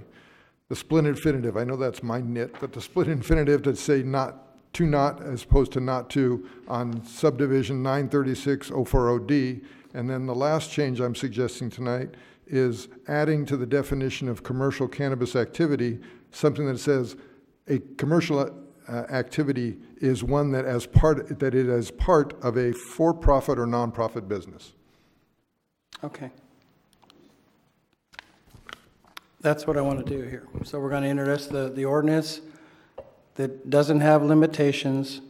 And again, there was a lot of talk here. Do you want to correct me on the rest of this? So you're making a motion that attachment 2 is introduced with the changes that I suggested tonight. Yeah, attachment 2 is introduced with the changes you suggested is what I'd like to introduce right now.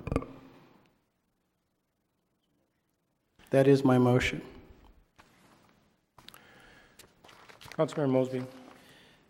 I can probably follow along with you on that motion, but I had some other public comment and other ideas that I'd like to address before we get to that larger level, if that would be, if you'd hold off on that one. There's a motion on the table, so we need to know if there's going to be a second to that motion. Yeah, and then we can have discussion after. Absolutely. Yeah. So I need a second, or the motion fails. Yeah, we can still have a discussion. Would we be able to change the motion at that point with the second, after the discussion? I believe you'll be able to amend the motion with the permission of the person that makes the motion and seconds it. All right, I'll go ahead and second. Okay, so it's been moved and seconded. Now we have discussion. Is this where I can amend the items? We can discuss and recommend an amendment. If make recommendations for amendments? Okay, which amendments would you like to make?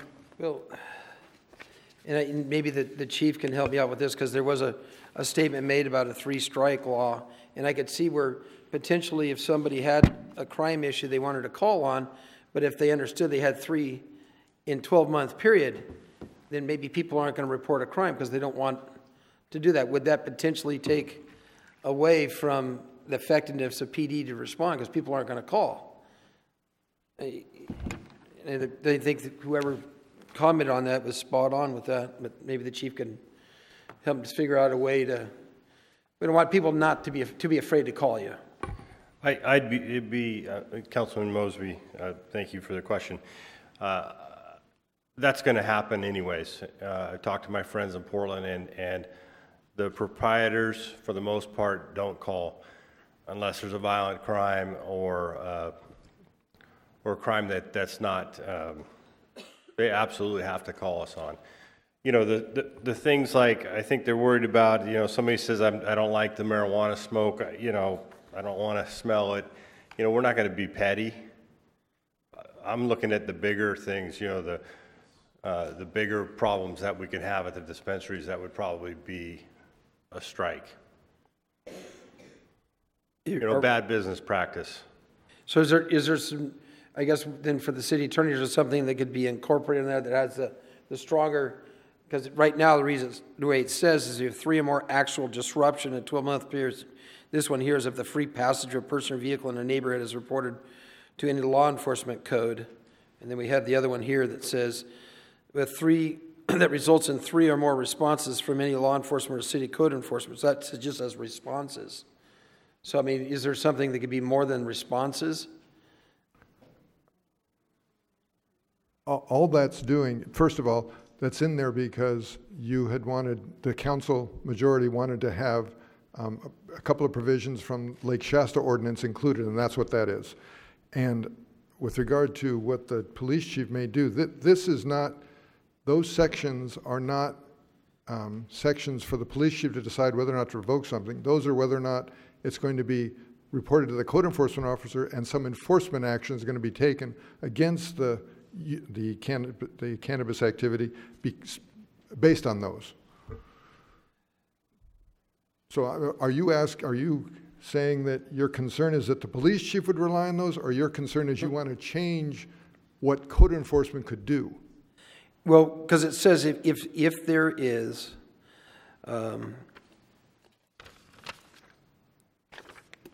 if you're doing an activity that results in 3 or more responses from any law enforcement or city code enforcement officer. So that's 936 140B. B and C kind of have similar language. One is about passage. The other one is a response. I mean, I have a grocery store that gets a lot more than that response. I guess he'd technically be out of business. I mean, if somebody's shoplifting or something else. But when they need aid or assistance, is that going to be considered a response? So if they're calling in and asking for assistance, you wouldn't want somebody to be afraid because their store's going to get closed down because they asked for help. Because the officer would be responding. So I'm saying, you know, I guess if it's, but I don't know how you'd, I mean, is there some, I mean, you said you wouldn't, you're not necessarily on the leniency of just showing up being considered a response, but what would you say? I mean, a felony arrest? I mean, what, and then that's not fair either, because if somebody's calling to get help because somebody's violent, you don't want people to not call because somebody's being violent. So I don't know how that can work to work so that people aren't afraid to call you. That's what I'm getting at. That's what I'm looking for, some assistance or direction. I think there should be some definitions in there so that it's clear. One of the speakers said it's vague. It is, so. Yeah, I mean, so. You know, personally, I want them to call if they get robbed or there's any assaults, and that's just the way we're going to come no matter who calls or when. The bad business practices, I think that's the intent of the ordinance, but that would be the city attorney's purview. That's what I'm looking for, something that would be able to get that. I don't know, maybe some of the members of the council have something to, but you can see what I'm getting there. It's very simple. If somebody's being shoplifted, if there's 3 times in a 12-month period, their license is gone. So are they going to even call? You know, if they're going to get called if somebody's robbed, I mean, you don't want to get to that level. So I don't know. I think it needs to be flushed out. Personally, I think business practices are pretty important to me. If you have, you employ people that break in and steal, I mean, insider type stealing and burglaries and stuff, that's bad business practice. You need to deal with that. And that's one of the biggest problems some of the folks are telling me in Colorado, that the inside problems that they're having. And I don't want my officers spending a lot of time on that. You have to be a good business owner, make sure you don't have somebody that's going to steal your product. Right, and you're that's just one example. Right, so I don't, do you have an idea, Mr. Attorney? I apologize. I'm still confused as to what it is you're trying to accomplish. The code enforcement officers will take an action if the rules in the ordinance are violated. That's different than the police chief revoking a permit. So that's where I'm getting confused, because that's where you started. Now, if what you want to do is, again, modify when code enforcement may take an action, that's certainly something you can do, but that's something that the council has already said they wanted that language included. So if you want to have your council members come up with a different approach, that's certainly something that can be done. And what I'm getting at is it says, the phrases right before where it says code enforcement, it says that results in 3 or more responses from any law enforcement officer. So, I mean, that's, because that seems a little bit too easy. Then you need to talk to your fellow council members and see if they want to change that, because this has been in the ordinance from the beginning, and it was part of the original ad hoc committee recommendations, which included references to the Lake Shasta ordinance, which is where that came from. So I'm Okay, okay I with got, Virgil I got doing you. it. I'm just looking for some direction, but maybe the other council members can come up with something that makes it more than just a response. I don't know if I made it pretty clear that it's, if somebody's called 3 times, because what if somebody's trying to break in, rattling the door? Well, 3 times in a week, a burglar or something like that. I mean, you wouldn't want them to not want to call PD. So I think it needs to rise letter than just a response by an officer. I don't know if anybody's got any other ideas to help make it felony arrests, 3 or more felony arrests. I mean, you mind if I step in here? The captain just reminded me of something. Maybe if we treated this like bars, we're not going to hold it against a bar if somebody breaks in and steals alcohol. But we are going to hold it against the bar owner if the 15-year-old gets drunk, or if there's a huge fight that occurs and they didn't, there's conditions we have put on bars. And so if you treat it that way, that's what we're talking. I think the impetus of this is just good stewardship if you're going to own this type of business. And we hold our bar owners fairly accountable in town, and I think that's where the language is coming from. Right, and I can see that. So I mean, maybe we can add in here. I don't know. You don't want to necessarily put as we treat the bars. I mean, I don't know how you'd put that. Maybe Mr. Pannoni could help you. I mean, I don't know what verbiage you have in that says that you do that at as well as the bars. Because anybody got any ideas over there? I got a couple ideas. Wait, okay, so are you done? Okay, Councilman Vega. Yeah, Councilman Mosby, I think that probably it's convoluted because any other business who has a false alarm or a frivolous alarm, what happens is if the police is called with any other business that's frivolous, they're subject to an additional charge, okay? And what happens is those aren't free calls anymore if they're frivolous. I just wanted to throw this out there, okay? And the other part of it is, I think what's convoluting this is they have code enforcement here, which it's been here, but now that we're talking about this and we're getting down to the nitty-gritty, I don't believe they should be part of this. I think code enforcement is already mandated with code enforcement. I don't know that it needs to be reiterated that they have more power over the cannabis industry or not. So that's my follow-up. To be treated like bars, if they find a violation of serving minors, like what Chief Walsh is mentioning, or there's a violation of the actual law, maybe that's the way it should be written in there, not just a call, okay? So again, any other business wouldn't be treated like that. So if there's a charge or if there's an actual law broken, but to add the code enforcement aspect of it is probably convoluting also, to give them that power to shut down the business. I hear you, man. Sorry to interrupt. That's okay, Chief. I think the code enforcement piece, Councilman Vega, is say you have a commercial grow and they harvest the bud and they've got a pickup truck full of stems and leaves and they go dump it out, in a field or somebody's dumpster. That's a code enforcement thing. That's not something we would probably deal with as the police. Or, there's things they have to do with the wastewater and the chemicals and those kinds of things, and the police aren't going to be involved in that. I think that's where code enforcement comes in. And then there's also a huge piece for the fire department, especially with the extraction lab. So, those, when they violate, safety, rules when they're extracting, that would be kind of important for the fire department to have a say in that. So I don't think code enforcement in this particular realm, we're just not used to this, a different type of animal.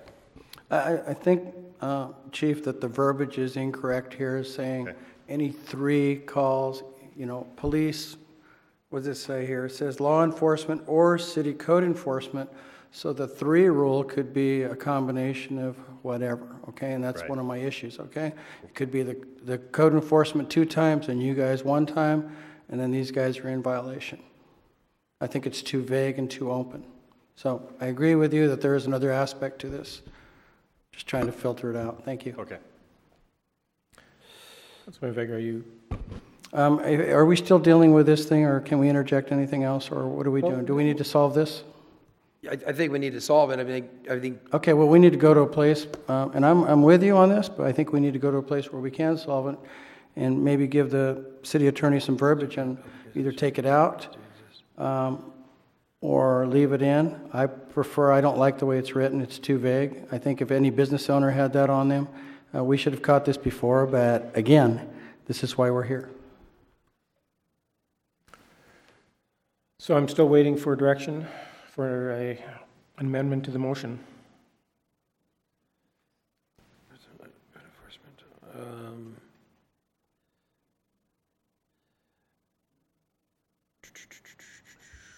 If I may, Mr. Mayor, a simple amendment, if that's what a majority of the council wants to do, is delete subdivision B and C from 936-140.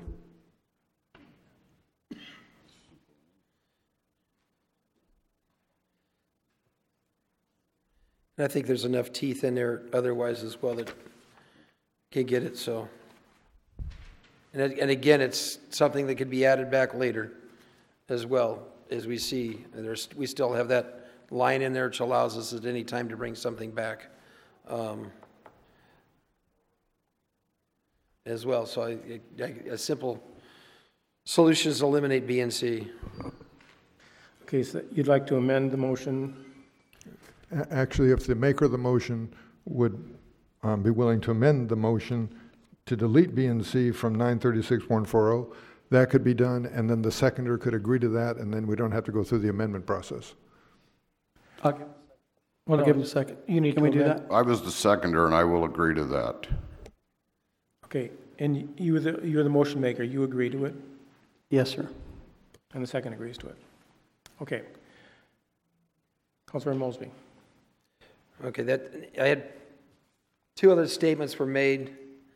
One was about the business transfer, and I did bring it up a little bit on that, and that's 93680.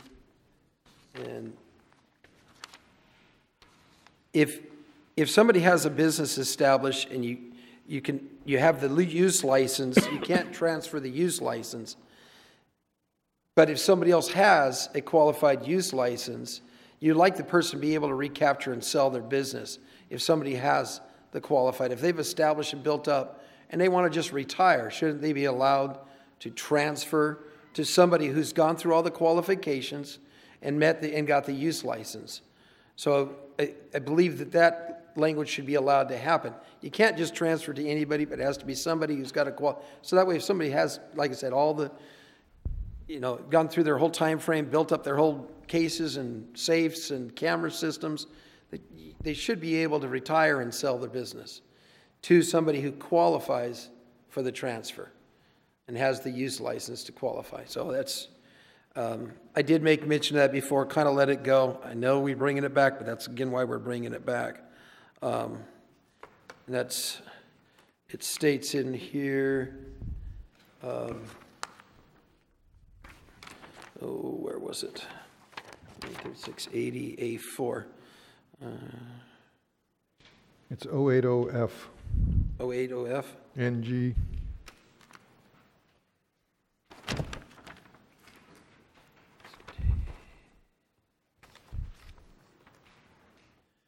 So yeah, down there, no commercial cannabis use license shall be transferred, signed, or otherwise given to any other person or individual.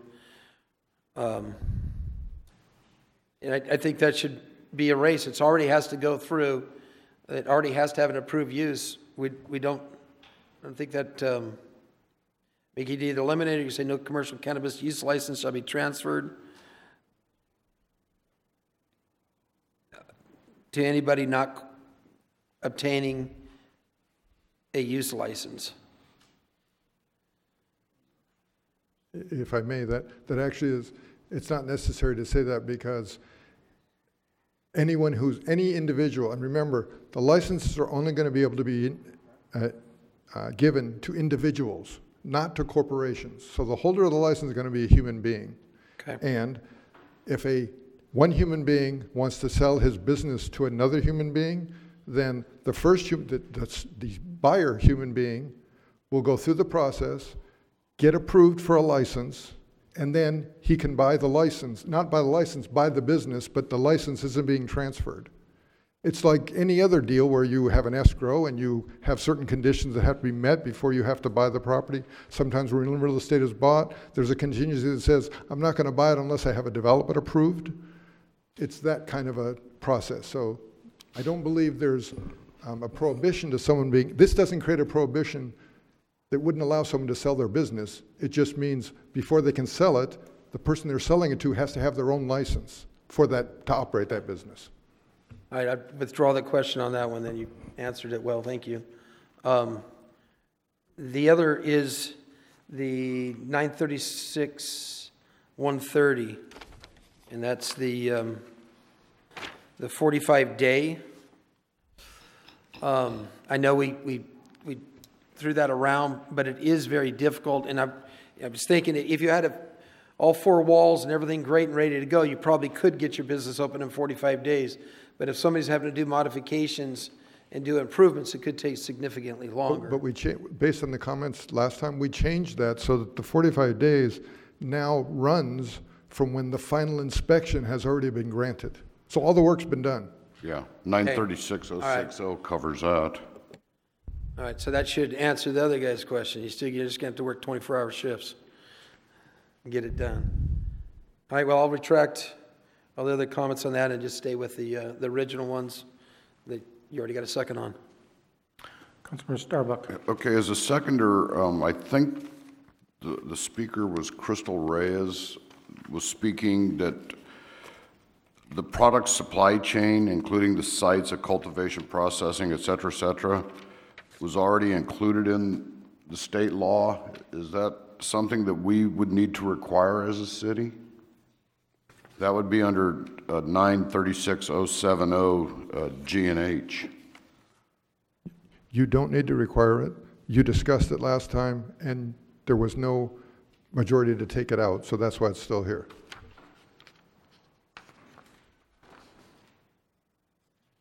Okay. Councilman Vega. I'd like to go back to what Councilman Mosby was speaking about as far as the license kind of dying with a person, and you mentioned it was a person that we're transferring it to. Now, so it basically never dies as long as the process is in place. Is that kind of what you were saying, Joe? The license dies, the business doesn't die, and the ability for the person, before they die, to sell the business to another person who has their own business license. But in the case here of somebody that has a family business and someone unfortunately passes away, now they have no license, and another daycare was approved down the street, what's going to happen then? The business is already going to be existing. Even though the license is expired? The business exists. Okay. And it can stay in existence as long as someone else pulls a license to operate that business. Is there any time frame on that? No.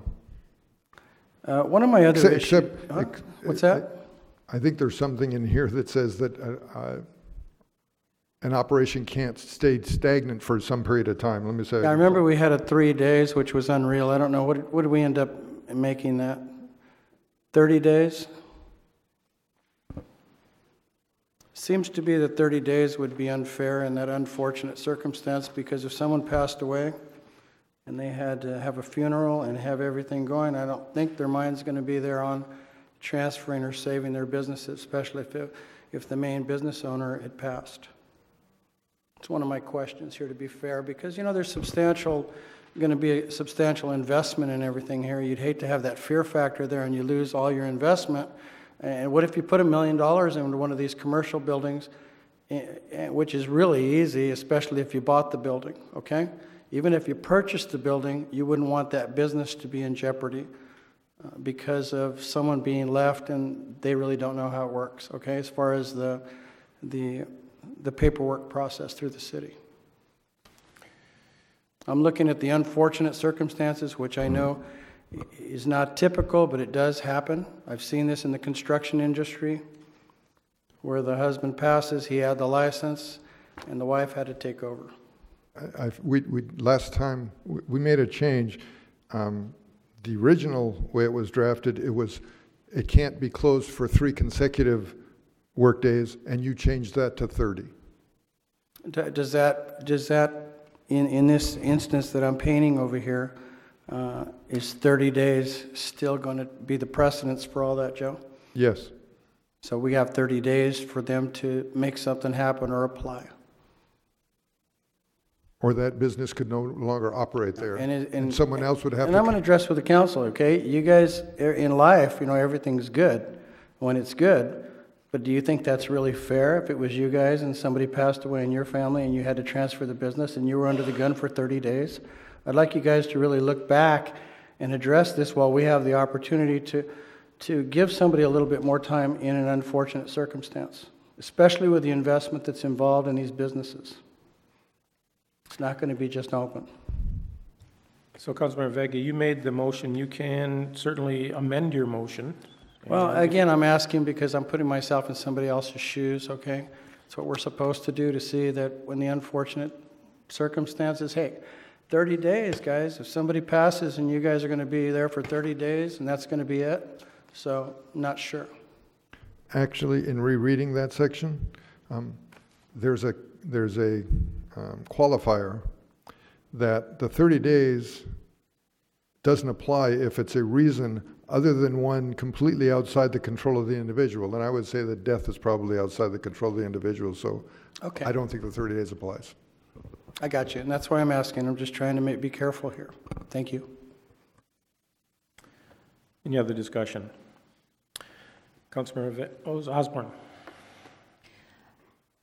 To the question regarding section 936070, G and H, where we have asked for something that is duplicative of what the state is asking for.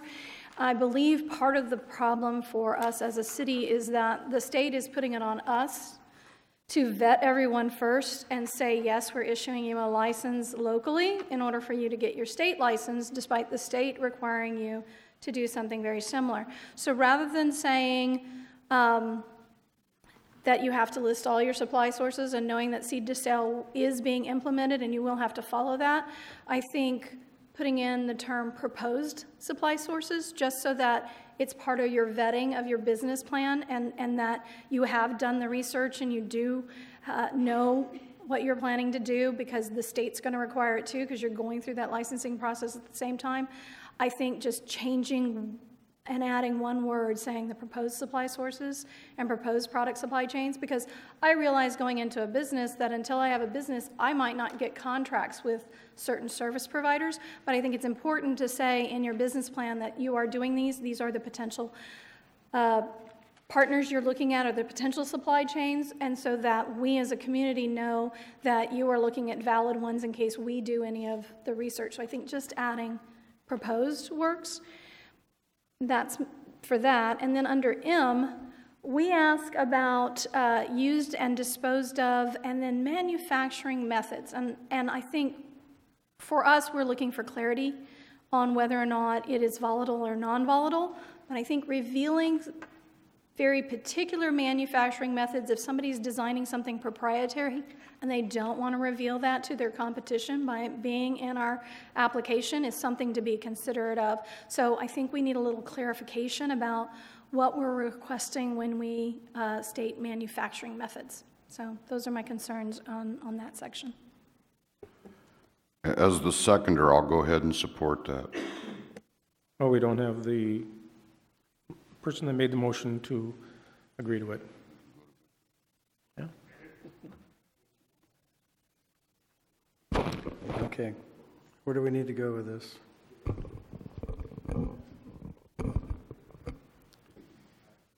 You need to accept an amendment to the motion based on what Councilmember Osborne said. I got you, man. Okay.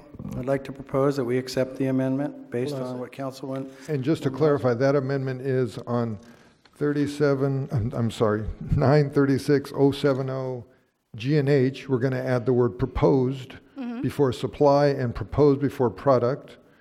And then in M, I'm not quite sure what was going to happen, but let me address that. On AM, you were concerned about trade secrets. This doesn't require the city to publicize those trade secrets. In fact, the Public Records Act has protection that even if someone asked for it, the city says, no, you can't have those trade secrets. Okay. Councilmember Vega? I think I said that, didn't I? And actually, I move that we accept the amendments based on Councilwoman Osborne. And Councilmember putting that motion out there. I'll support it as the seconder. And just to be clear, the amendment is to just add the word proposed in So two we'll places. we'll add the word proposed, okay. We got a second too, right? Councilmember Osborne. So, same section, under T, we asked for detailed descriptions of energy and water usage plans, enumerating best practices and leading industry practices and efficient utilization of both resources. So, I'm curious why we asked for this, given that the state's going to mandate stormwater control, the state's going to mandate what's happening. Are we looking... Is this an improper statement? And what we're actually looking for is, what are they doing with wastewater? Are we monitoring that to make sure they aren't releasing certain pesticides back into our water? Are we making sure they're meeting the stormwater guides? Is that actually what that was meant to do? Because that's different from what a detailed description of energy and water usage plan and best practices and utilizations of the resources. So I'm curious why we're asking for that. It's different. R is the wastewater. Okay, so I would propose that we don't necessarily need the business to tell us how they're going to deal with energy and water usage plans, because in most of these industries, they're going to look to save money somewhere. I'm not so sure we have to have that justification. Councilmember Vega? No, I think I agree with Councilwoman Osborne. So we need to put that into motion, or what we need for the change. As seconder, I'll support that also. So that amendment would be to delete subdivision Yes. T as in Tom. Let's take that out. Anything else? Yeah. Councilmember Vega? You know, one question again, I think Councilman Mosby kind of touched on it. Someone else kind of touched on it. On deliveries, okay, there's an issue here. I know it's treated within the cannabis industry, but someone did mention the fact that, is there a difference between just having a storage area and doing deliveries but no business, okay? I'm not sure if we had a resolution to that. If anybody thinks that, hey, if they had to rent a storage place or something to do deliveries, I mean, is that still under this whole guise? These guys are saying there's a little, I've heard people saying that there's a difference, okay? There's no public access, there's no sales going on. It's basically a warehousing, and I think we kind of talked about it a little bit. Is that going to be allowed? Joe, is that addressed in here, or is it treated in a blanket way that maybe we could just clarify? We did discuss that last time, and that kind of a use falls under the definition of dispensary. Okay, and I guess my question is that a proper designation, or is that the only way we can label this as a dispensary? Because it's not actually for sale to the public, okay? So there's no access to the public, so I'm just wondering if there is, in fact, a difference. Now, those uses are for sale to the public, it's just the public doesn't come to their door to buy it. It's delivered from their, so it's still a dispensary, it's just dispensing it through a delivery system outside the front door. Okay, I could change the name, can't we? You certainly can. We could add another use, if we wanted to the types of cannabis uses there are. Just a thought, I wanted to throw that out to council, so we're at least putting it on the table. It only matters if you're in the business. Anything else? Councilmember Osborne, you look like you're looking. I'm scrolling through my notes. Pardon me for a moment. Okay, while she's looking, I'd just like to make a couple comments. when you have a chance, go back and review the tapes of this. I think we spent probably last half an hour, 45 minutes looking at things that we find that are really not clear in this ordinance.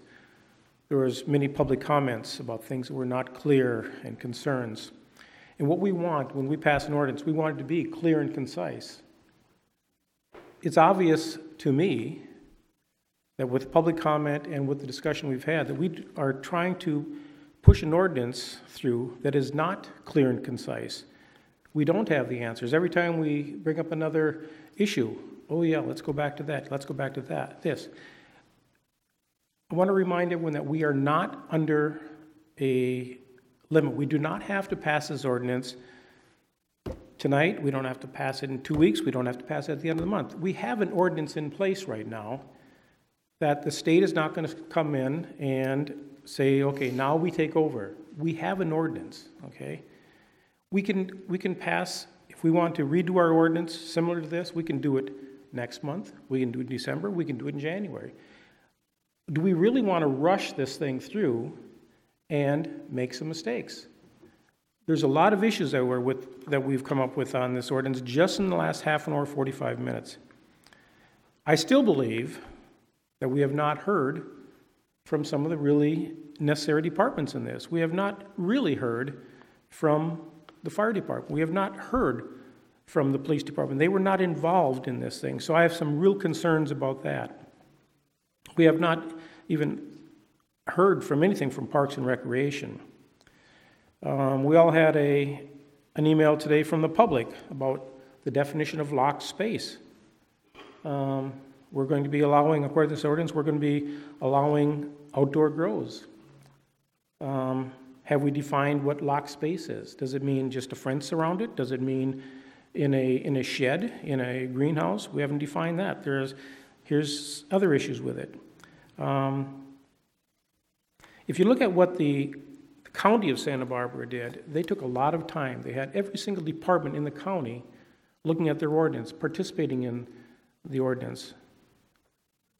Nothing against the ad hoc committee. I think the two of you did a great job. But I do not believe that this is the ordinance we want to pass.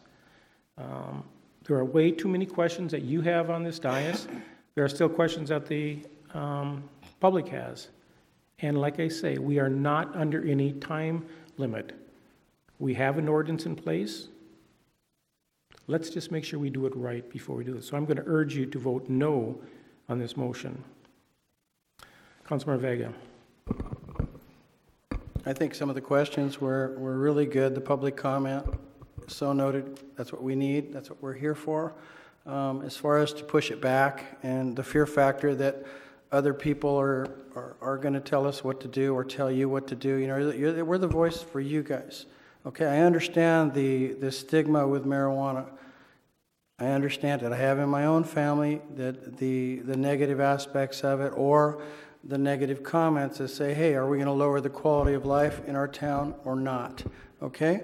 You guys are the voice out there. You guys are giving us our suggestions. We've done a lot of work here, and I think that with a few changes there, Joe, that I think that we're prepared with consensus from the council with the changes that were implemented to move forward with this instead of always using the fear factor that we have to have everybody and their uncle in here to tell us yes. I don't agree with that.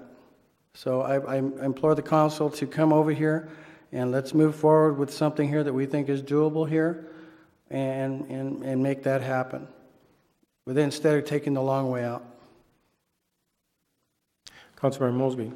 And if I can, just that I read this sentence before, but we have it in here at 936:10, and it states in here that the council reserves the right at any time to modify, repeal, rescind, and amend any provision of this chapter and resolution, regulation, or rule adopted hereunder.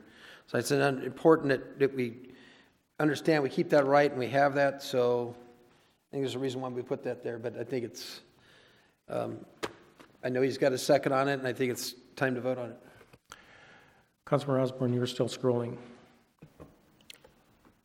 Most of my questions, I believe, will be answered once we have an ordinance in place and it can go back to staff to start writing the resolution and the processes that are then the next layer that comes with. But that in order to do some of the additional work that needs to be done, you first have an ordinance that's necessary before you can move towards the additional things that need to be fine-tuned with the resolution. Am I correct?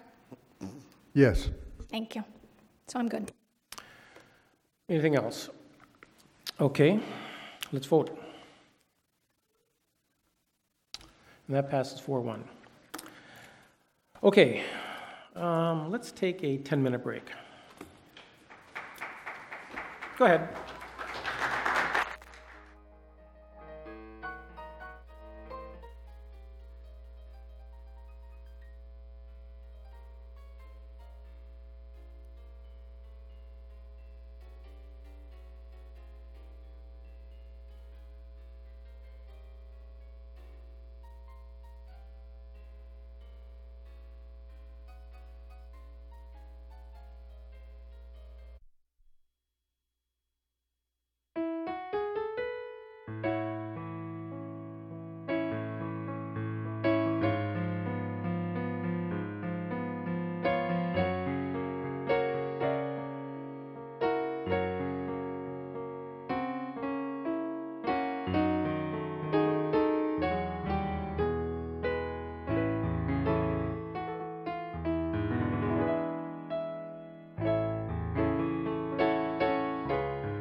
We have two meetings in one, so we are going to, now we're going to go into a joint meeting of the Lompoc City Council and the Lompoc Public Finance Authority Board. Madam Clerk, could we have roll call, please? Director Member Victor Vega. Here. Director Member Dirk Starbuck. Present. Director Member Janelle Osborne. Here. Vice Chair James Mosby. Present. Chair Bob Lingle. Here. Okay, this is adoption of resolution numbers 6141 parentheses 17 and 6142 for 2 parentheses 17 to refund water and wastewater 1998, 2005, and 2007 board issues with the issuance of wastewater revenue refunding bonds. Let's see, this will be Mr. Wilkie. Good evening, council members, mayor, and audience here and on TV. One thing I'd like to start with is in the bond industry, they call these refundings, and I talked to somebody earlier today, and they asked me, what are you refunding? As if we're refunding something to customers or something. Refunding is simply just a way for them to kind of differentiate between lending, refinancing, and refunding of a bond. So I had a presentation I did on the 19th of last month.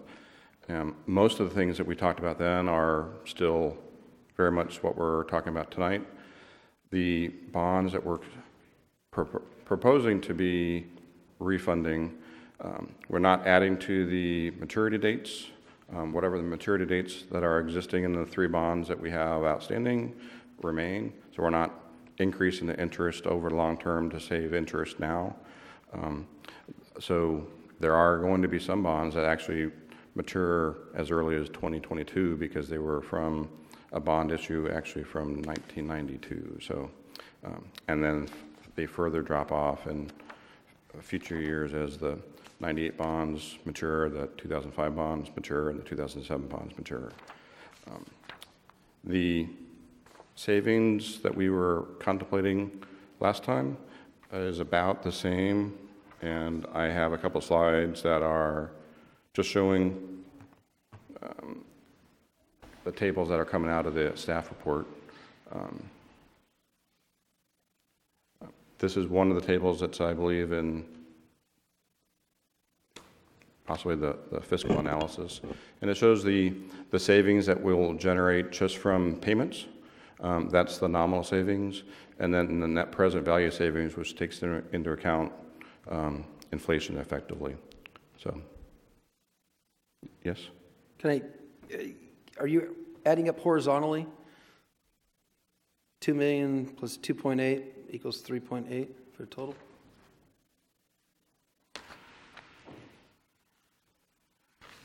There, actually, I see that. I don't know. I have to take a look and see which ones are.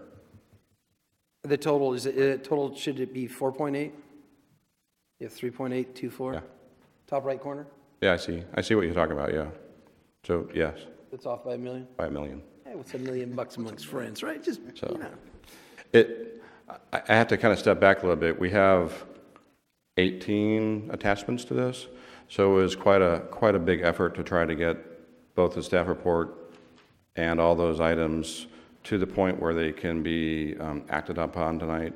And a good thing to talk about is because this is a fluid process, most of the items that are being proposed for action tonight may not be in their absolute final form tonight. And a good example of that is the preliminary offering statements. There are, if you notice, there's quite a few places in there are blanks. That's because the dollar amount and the interest rates that we expect to get are not set yet, because they won't be set until we go to our underwriting, our ratings, and actually price out the bonds. So some of this allows for the investors to determine how much they're willing to pay for these bonds. So that's why it's called a preliminary, and it's preliminary on purpose because it's part of the process. So moving along, this is a analysis of all the ins and outs, the sources of funds and uses of funds that will be used to pay off the old bonds and to pay off both the fund the new bonds and to pay off all the activities that are surrounding the transaction, which include the surety reserve, bond insurance, underwriter's discount, fees and ratings for the various groups that were participating in this process, and primarily the refunding escrows where we don't pay off the bonds directly. They're paid off into this refunding escrow, and at certain points in time they're paid off, and we'll have this project, if it's approved tonight, mostly wrapped up by the end of November. So just want to let you know that we have a couple of people here from some of our team.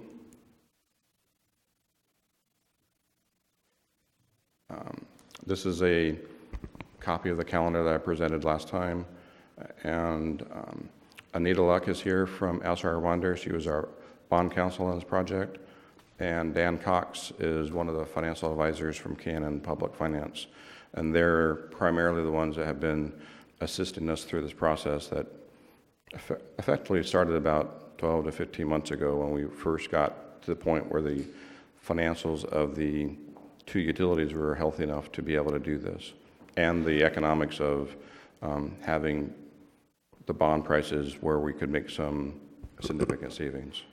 So, any questions for Brad? Okay. Brad, just a quick comment. I know we talked about it earlier. The city's in the process of an audit right now. How does this affect the audit?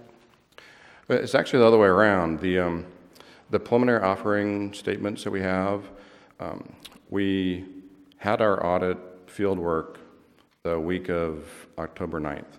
So we have prepared our financial statements as of June 30th, but they've not been audited fully and they've not been published yet. What we have done for the benefit of the potential buyers of the bonds is to put those preliminary numbers for 16, 17 in the preliminary offering statements. They are preliminary, we say that in the offering statements, but they're used to show how we progressed over the last 5 years because of the rate increases that we've done for both the utilities. And it's also the stepping off point for the projections that the possible investors can look at and say, how do we think we're going to be doing it in the future over the next 5 years? Is this a good investment for us to go buy the bonds? So I don't see us having any significant changes to the audit, but if there are, one of the things that is a continuing disclosure requirement of us is to publish our CAFR on the, it's called EMMA, which is the reporting agency that collects all the data from everybody who does municipal bonds, and every single one of our basic financial statements or our 2016 CAFR has been uploaded to that system. So it will be uploaded once we get it done. Okay, thank you. Councilmember Mosby. I think I got this Friday, so we didn't have a whole lot of time to read it, but I did chew through a bunch of it there, and there's a lot of good data in there. You know, appreciate, helps for understanding more of what's going on in the departments as well. I had a couple of questions though, just on if I can, or do you want to go Sure. more? Well, Dan just mentioned that the error that's up on the first line is under the water refunding bonds. It should be 1.8 instead of 2.8. So the 3.824 is actually right. Yeah. So the water refunding has a little bit less nominal savings than the wastewater, which makes sense because wastewater has more of the total debt than wastewater does. So apologize for that typo. It's just $1 million. So, yes. Okay, Councilman Mosby, do you have some other questions? You had questions? No, that was it. That's why I don't want to. Yeah, some in the report here you had about cash flow borrowing. It talks the city can issue tax and revenue anticipation notes, and all those are done with council approval. That's correct. Oh yeah. Mm-hmm. Yeah, what you're referring to is part of the debt policy, which hadn't been required of any of our previous bond issues, but it's best practices to have something like that. And because of the recent issues that occurred after the 2008 downturn, there was a requirement for CDAC, which is the state agency that controls how debt is issued, to have a debt policy in place before you issue any new debt. Even though this is refinancing debt, it's something we had to put into place that was not there before. And it's anybody who does issues within the municipal sphere in California will have to have one of those. It is kind of a boilerplate. It addresses most of the typical types of financing that people do. But as you mentioned, any kind of financing we do that's even internal borrowing has to be approved in one way, shape, or form by the council. And this outlines that a little bit more than what we've have had in the past. And one of the other statements is made is about interfund loans. It says, in approving any new interfund loans, the city council. So new, I mean, how many of the, I know it's not in here, but how many old interfund loans do we have? I know we had the Wi-Fi that was going on that really didn't seem to be following a level of this policy. You chewed that up quite a bit, but I mean, with the Wi-Fi, there are others. Some primary examples, and they're all in the CAFR, explained in the notes of the CAFR. There are several. The airport enterprise has a lot of grant funding it gets from the federal government, but it has to have between 2.5% and 5% match from local sources. And probably in the 1998 to 2004 or 5 period, they did a lot of expansion of the runway and some of the ramps. And to do that, they had to buy land. And a lot of those land purchases were done through interfund loans, where either water or electric loaned them funds based on an amortization schedule, so they could borrow, so that they could buy that land and then pay for it over time to allow them to do that expansion earlier than they would otherwise be able to do by waiting or some other financing. The interesting thing about the airport is that it has to do fair exchanges. So with those borrowings, they had to have notes and terms and agreements because the FAA requires that to happen. So we did that with every one of those. Another one that we have a loan is we've done other ones with the insurance fund from time to time. The only one that is existing right now is the loan that we bought the 8 acres on the 246 side of the campground. That land was purchased with a loan that was given to the campground to do that. Another example is we did a loan in 2011, I think, to get the solid waste fund out of a deficit position, and that was paid off over 7 years, and it got paid off by June 30th of this year. So we didn't treat all those older loans the same way we're asking to treat here, did we? We did like the property out there at River Park, does that have a repayment schedule on that? Yes, it does, yeah. It does? Yeah. Went through the same process that we're doing here? Mm-hmm. Yeah. 'Cause I thought the interest was just accumulating on that one. It's set to accumulate, but until it's developed, that's what the terms are of the actual purchase.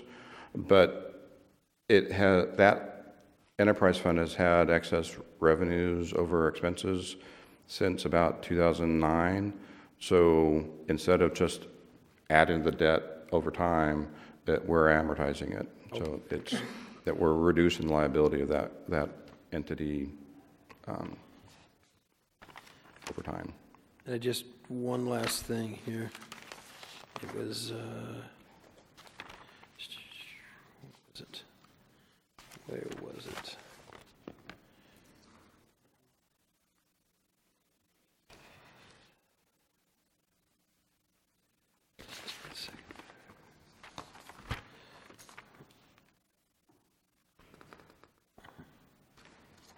I'll let you carry on. Okay. Anything else, Brad? No, but if you have any questions for any other questions that I can't answer, my significantly helpful Well, at team least has step been- forward and introduce yourselves to us. If I may, Mr. Mayor, I found my Sure, last go ahead, question. go ahead. And it was on page 10, it said, "The city shall seek to avoid the use of debt to fund recurring infrastructure." I was wondering why we shouldn't just say the city shall not use debt to fund recurring infrastructure facilities. I mean, I know I guess that gives you an option to, if you desperately have to. Well, the policy is not trying to, it's trying to be as flexible as possible by giving you guidelines. One of the things that, it all depends on the price of the debt. If the debt's cheap enough, it makes sense to borrow money and use somebody else's money to build stuff, even if you had the money on hand to do it yourself with pay-as-you-go. One interesting thing about that is, I made a copy of it, but for wastewater has, in addition to the bonds, it's got a significant loan through the State Water Resources Control Board that was a loan through the SRF, State Revolving Fund program. And we've had to do a lot of work on the wastewater side to ensure that these refunding bonds can retain their senior status to that loan.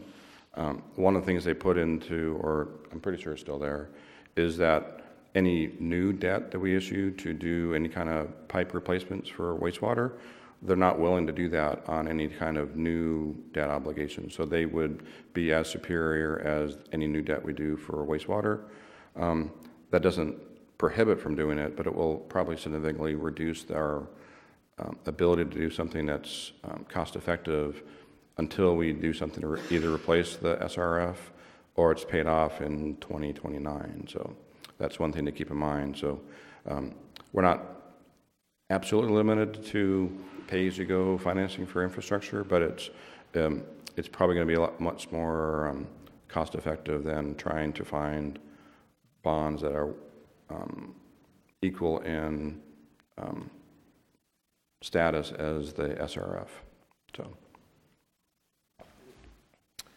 Okay, you want to stand up and introduce yourself and tell us how much you enjoy being here?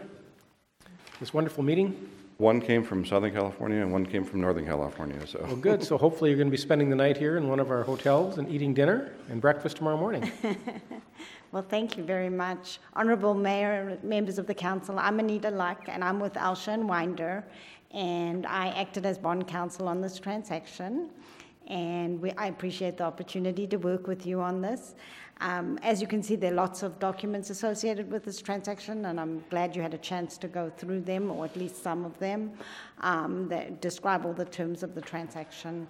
And I think one of the advantages of this transaction is also, as Brad said, in addition to the savings, you are separating your water and wastewater deals, which will leave cleaner financings and a cleaner way to operate the enterprises in the future. So I'm happy to answer any questions you may have. I don't think we have, but thank you very much. Good evening, Mayor Lingo, members of the council. I'm Dan Cox with K&N Public Finance. We're the financial advisor to the city on this transaction, and we've been working with the city since 2002 when we worked on the 2005 and 2007 bonds that are being refunded. It's pretty straightforward financing. All the bonds are callable. And the market is good, so this is a good time to be proceeding with the financing. There's no real good reason to wait. And as Anita indicated, there's potential advantages down the road if there's ever a future financing by splitting up the pledge of the water and sewer compared to the current combined structure. Okay, so if there are any questions? No, but I just want to thank you for being here. I want to thank you for working with our staff. Saving a couple $1 million over the next couple of years is a good sign for us. So we can always use those couple million. So. Well, thank you. It's our pleasure. Okay. Well, thank you very much. Okay. Public, anyone from the public want to make any comments? Seeing no one rise, we're going to close public comment, bring it back to the council. What's your wishes? Councilor Starbuck. I'll move staff recommendation. Okay. I'll second. It's been moved and seconded. Any discussion? Let's vote. Oh, I'm sorry, Brad, were you done? No, I was just asking her if she, because have two different bodies acting as one. I was just sort of asking her if we need to do 2 roll calls or not. So. Done. We're okay. You're good. Okay, and that passes 5-0. Thank you. Okay, written communications. Nothing more than you've already received. Okay. Oral communications. This is your opportunity to speak to us one last time for up to 2 minutes. Seeing no rise, we're going to close oral communication. Council requests, comments, and meeting reports. We'll start with Councilmember Osborne. So I attended the C3H ad hoc meeting, and I just wanted to let the community know that the C3H policy board will be transitioning with a change that's being made into a new structure called Home for Good. And under Home for Good, the policy board will transition as part of a new structure that will be a funders collaborative, and instead of it just being city and county government sitting on that board, it will also bring businesses and nonprofits and other funders to the table in the hopes to increase the availability of funds to address homeless issues across Santa Barbara County. So that's exciting news, and Home for Good will eventually be prepared and come before us to give us a presentation on that. I do have an announcement that I'd like to make based on the budget discussion and the furloughs being part of that. I made a commitment that I would utilize my salary back into city issues, and it came to my attention that the Lompoc Police Foundation received a refuse bill for their car show that hit their budget that was unexpected. So I offered to pay that bill, and I will be writing a check to the city of Lompoc for approximately $244 to pay the Lompoc Police Foundation's refuse bill as part of honoring that commitment to reinvest my salary back in and make a commitment like our staff is making a commitment to voluntary furlough.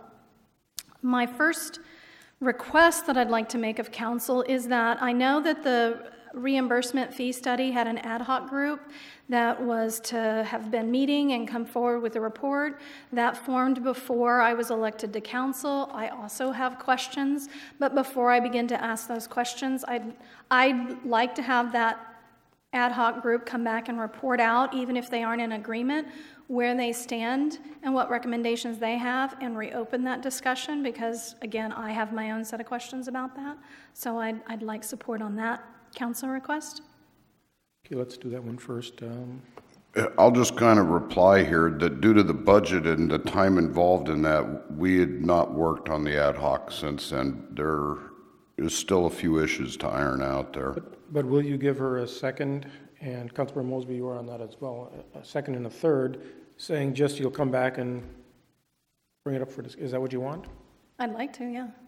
No, I mean, we definitely are going to come back. I don't think that you're going anywhere. We have actually have a few meetings down the road with some people that were involved in the initial enterprise reimbursement study. I'll give you a third if you need it. Okay. Anything else? And the second thing I'd like to do is also as a result of the budget, I feel it was a shortfall and short-sighted. I don't really think we solved a long-term issue, and I'd like to propose a budget research work team that is formed of at least 2 council members and then some of the department heads, and potentially I've been approached by some of the community members who'd like to discuss that, and I'd like to consider putting together a work group that starts evaluating how we deal with CalPERS, brainstorm, and move potential solutions forward before we're staring at this again in 2 years. Okay, can we get a second and a third on that? I'll give her a second. I'll give her a third. Okay. Mr. Mayor, may I just ask for clarification? You mentioned it was going to be 2 council members and several other people. Are you wanting to create a separate committee of different people in addition to those 2 council members, or have it be a subcommittee of 2 council people who are assisted by staff and the public if they want to come? What's the most flexible for us so that I'm worried about having to notify meetings once we start, so the second version? The subcommittee with assistance. And then we could do workshops and call public meetings where we did invite people to come and discuss. Correct. Okay, great. Then I'm good with the second. Okay. Anything else? I'd like to volunteer to be on that. Okay, I guess at what point, City Attorney, at what point do we assign members? Well, I guess we'll bring it back for discussion is what we're going to be doing. Is that correct? I'm not sure what you're going to bring back, but the public, I'm assuming that when the subcommittee that's going to have assistance with staff is going to want the public to come in and have questions, it'll be handled similar to the way that the ad hoc committee was handled for the marijuana, was to have meetings noticed and people would come. Oh yeah, I'm sorry, I misunderstood. Yes, your 2 members could be named tonight. So Councilmember Osborne has volunteered to be on that. Any other council member like to be on that committee? I'd volunteer. Okay, those are your 2 council members. Anything else? Okay, Councilmember Vega. Nothing to report, but I would like to bring up a council request to some sort of a little workshop, or at least some sort of a providing alternatives on the home buyer assistance program. I know we had a presentation before, but I'd like a little bit more than that. I think it's been long enough where we can see what the variables are that we can change it so it'd be more of a benefit to the community. There's still quite a bit of money there that needs to be utilized, and I think the need is there.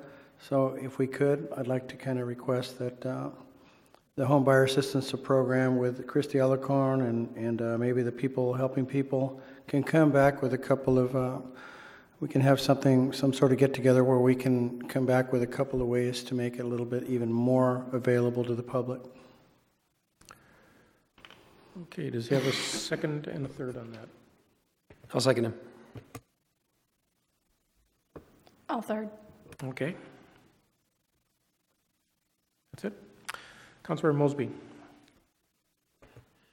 Yeah, if I can, I don't, I know it's not an agendized item, but it's discussion about a document, without discussing about the document, but a comment about the document that was received, I guess last night in our mailbox, and it's about the budget. And if I just read the last sentence off of this, it says, if you feel there are any discrepancy or inaccuracy, we ask you to bring them up during the council request time at the council meeting tomorrow night and resolve these issues at this time so the staff may finalize the budget at that point. So I guess my comment is, I'm supposed to make a discussion if I feel there's an issue during this time, and I don't know if, is that what you're asking for? Well, based, number one, just wanting to be complete, and number two, based upon a conversation you and I had, that where we stood with the actual actions, and so we tried to show that in the memo. My understanding was you may wanted to make an additional motion, one or more additional motions, maybe other council members did as well. And it's just that we wanted to, if there was anything else left to be vetted or adjusted, we wanted to get that in place so that when we could, whenever that's settled, then we can go to publication, because publication's a large, onerous, and some, has some cost component to it. We want to do it one time and do it one time right. So, for instance, you had raised the issue of wanting to extend, possibly the equity issue. So if indeed you wanted to do it, we were just trying to provide an opportunity for you or the other members to bring forward any final polishing, if you will, to the budget. In my comment, I guess, it's kind of awkward because it's not really an agendized item, so I didn't want to get encumbered in a discussion, which makes it difficult. Well, it's just what we were asking is if the budget as it's been adopted and is on the page is okay, and we don't hear anything tonight, we're going to proceed with publishing the adopted budget. If there are other things you want to address, we'd appreciate if you bring it up now to us.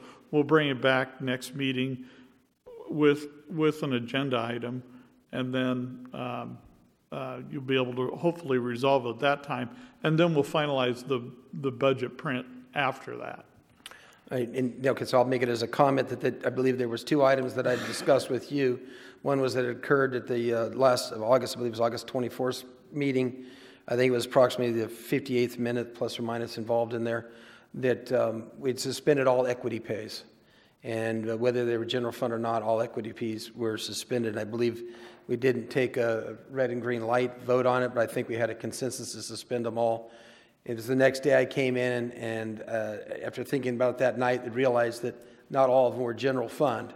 And by my calculations, about 90,000 were general fund, and about 50,000 weren't. But I still believe the motion was not as a full motion, but a consensus was derived that we were to suspend and be equitable in the equity pays by suspending all of them. So I believe that was still on the table to suspend them all. And I don't know if you needed that, if I needed to make a... On that particular point, either if we could have just confirmation right now that Mr. Mosby's understanding was everyone's understanding, then we'll follow that. It wasn't my understanding. My understanding was we were given some instruction to go ahead and come up with a final list that was going to be voted on, and that included all equity adjustments. It was then noticed, as you pointed out, that not all of that was general fund. So in that final list that did get voted on by the council, it had only the general fund equity adjustments.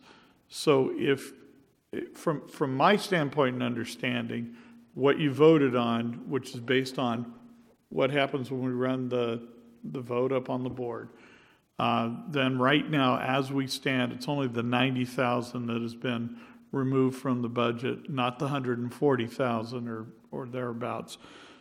But if I'm misunderstanding that and across the board you all feel that yes, all equity adjustments were removed, then that's fine. We'll proceed with publishing the budget that reflects all the equity adjustments being removed.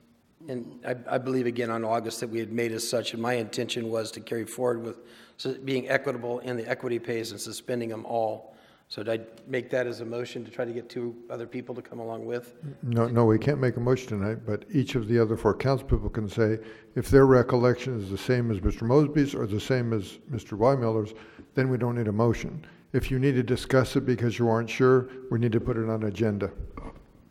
I'll chime in here. I thought the intent was that all equity payments, and then there was also the issue of positions too. Okay. And I concur with that. That's your third? That's all you need is 3. No, right? we need 5. Or I'll bring it back as an item. But if you all understood it the way Mr. Mosby did, then we don't have to bring it back. We'll reflect Mr. Mosby's understanding in the final budget. I'd have to go back and review the tape, so I think it needs, in my opinion, it needs to be brought back. And I don't recall that, so. Okay. And then the other item was that I'd mentioned to you we'd kind of left it up in the air on the new positions. There was 5 requested, and I think it was then came down to 4. And I think that was the other one I discussed with you, how many of those positions where we ended up with. And I believe we stayed at 4, but again, that was one of the other items that I discussed with you the next day that we hadn't finalized. We'll bring that back for clarification as well. We'll have it at the next meeting. Okay. Thank you. And our assurance that in the meantime, we haven't instituted any of this pending clarification, so thank you. I think coming back to my other comments, requests, and meeting reports, I did attend SBCAG last Wednesday for the sub-regional. We'll be attending Thursday in Santa Barbara, both SBCAG and APCD meetings. In getting to what Mr. Buck had stated, I know he's a very concerned gentleman about stop signs and such, and I know we have a process that we go through. And I know he worked long and hard, and I spent a few hours analyzing and sitting at the stop sign that he had before. One of the main stop signs he's talking about, I mean, as a child commuting home, walking home from Hapgood, and seeing how dangerous it was in that intersection, I do think there's some merit with what he is stating. I haven't had a time to talk with engineering and Public Works to see what their numbers are on there. So just to shout out to Mr. Buck, if you're still awake. I'm going to try to look into it a little bit. I'm not willing to make some motion for a new ordinance on that yet, and I just want to analyze. I did look at the streets at R and Pine, R and College, and R and North. Those are some of the others he's seen. And it might be a time frame issue, but I haven't seen the big need. But the main street over here on Cypress and A it gets a little wild there. So, if you're still awake, Mr. Buck, I'm looking at it, and I'm sure others are as well. Mr. Mayor, if I may just, for the record, I heard a word dangerous used for an intersection. I'm assuming that the warrants and whatnot the city relies on to determine dangerous have not been met, and so that it's not dangerous to this point of me feeling like we have a liability. Thank you for that. Sorry. Councilmember Starbuck. Well, I kind of let the cat out of the bag that Commissioner Bellas is going to do a commission request tomorrow night at the Public Safety Commission to start the preliminary steps at looking at this. So, ironically, we're all working towards the same objective here. The other thing that I'd like to, remind the public of is on Thursday, the 26th at 6:30 p.m., the city is holding a workshop at Stone Pine Hall concerning the Italian stone pines with the consultant, arborist, and history. So if you have any interest in Italian stone pines or you live on South H, this would be a meeting to attend. Or if you just care about trees. Okay, I attended many meetings over the past 2 weeks, none at city expense, so I have nothing to report. So with that,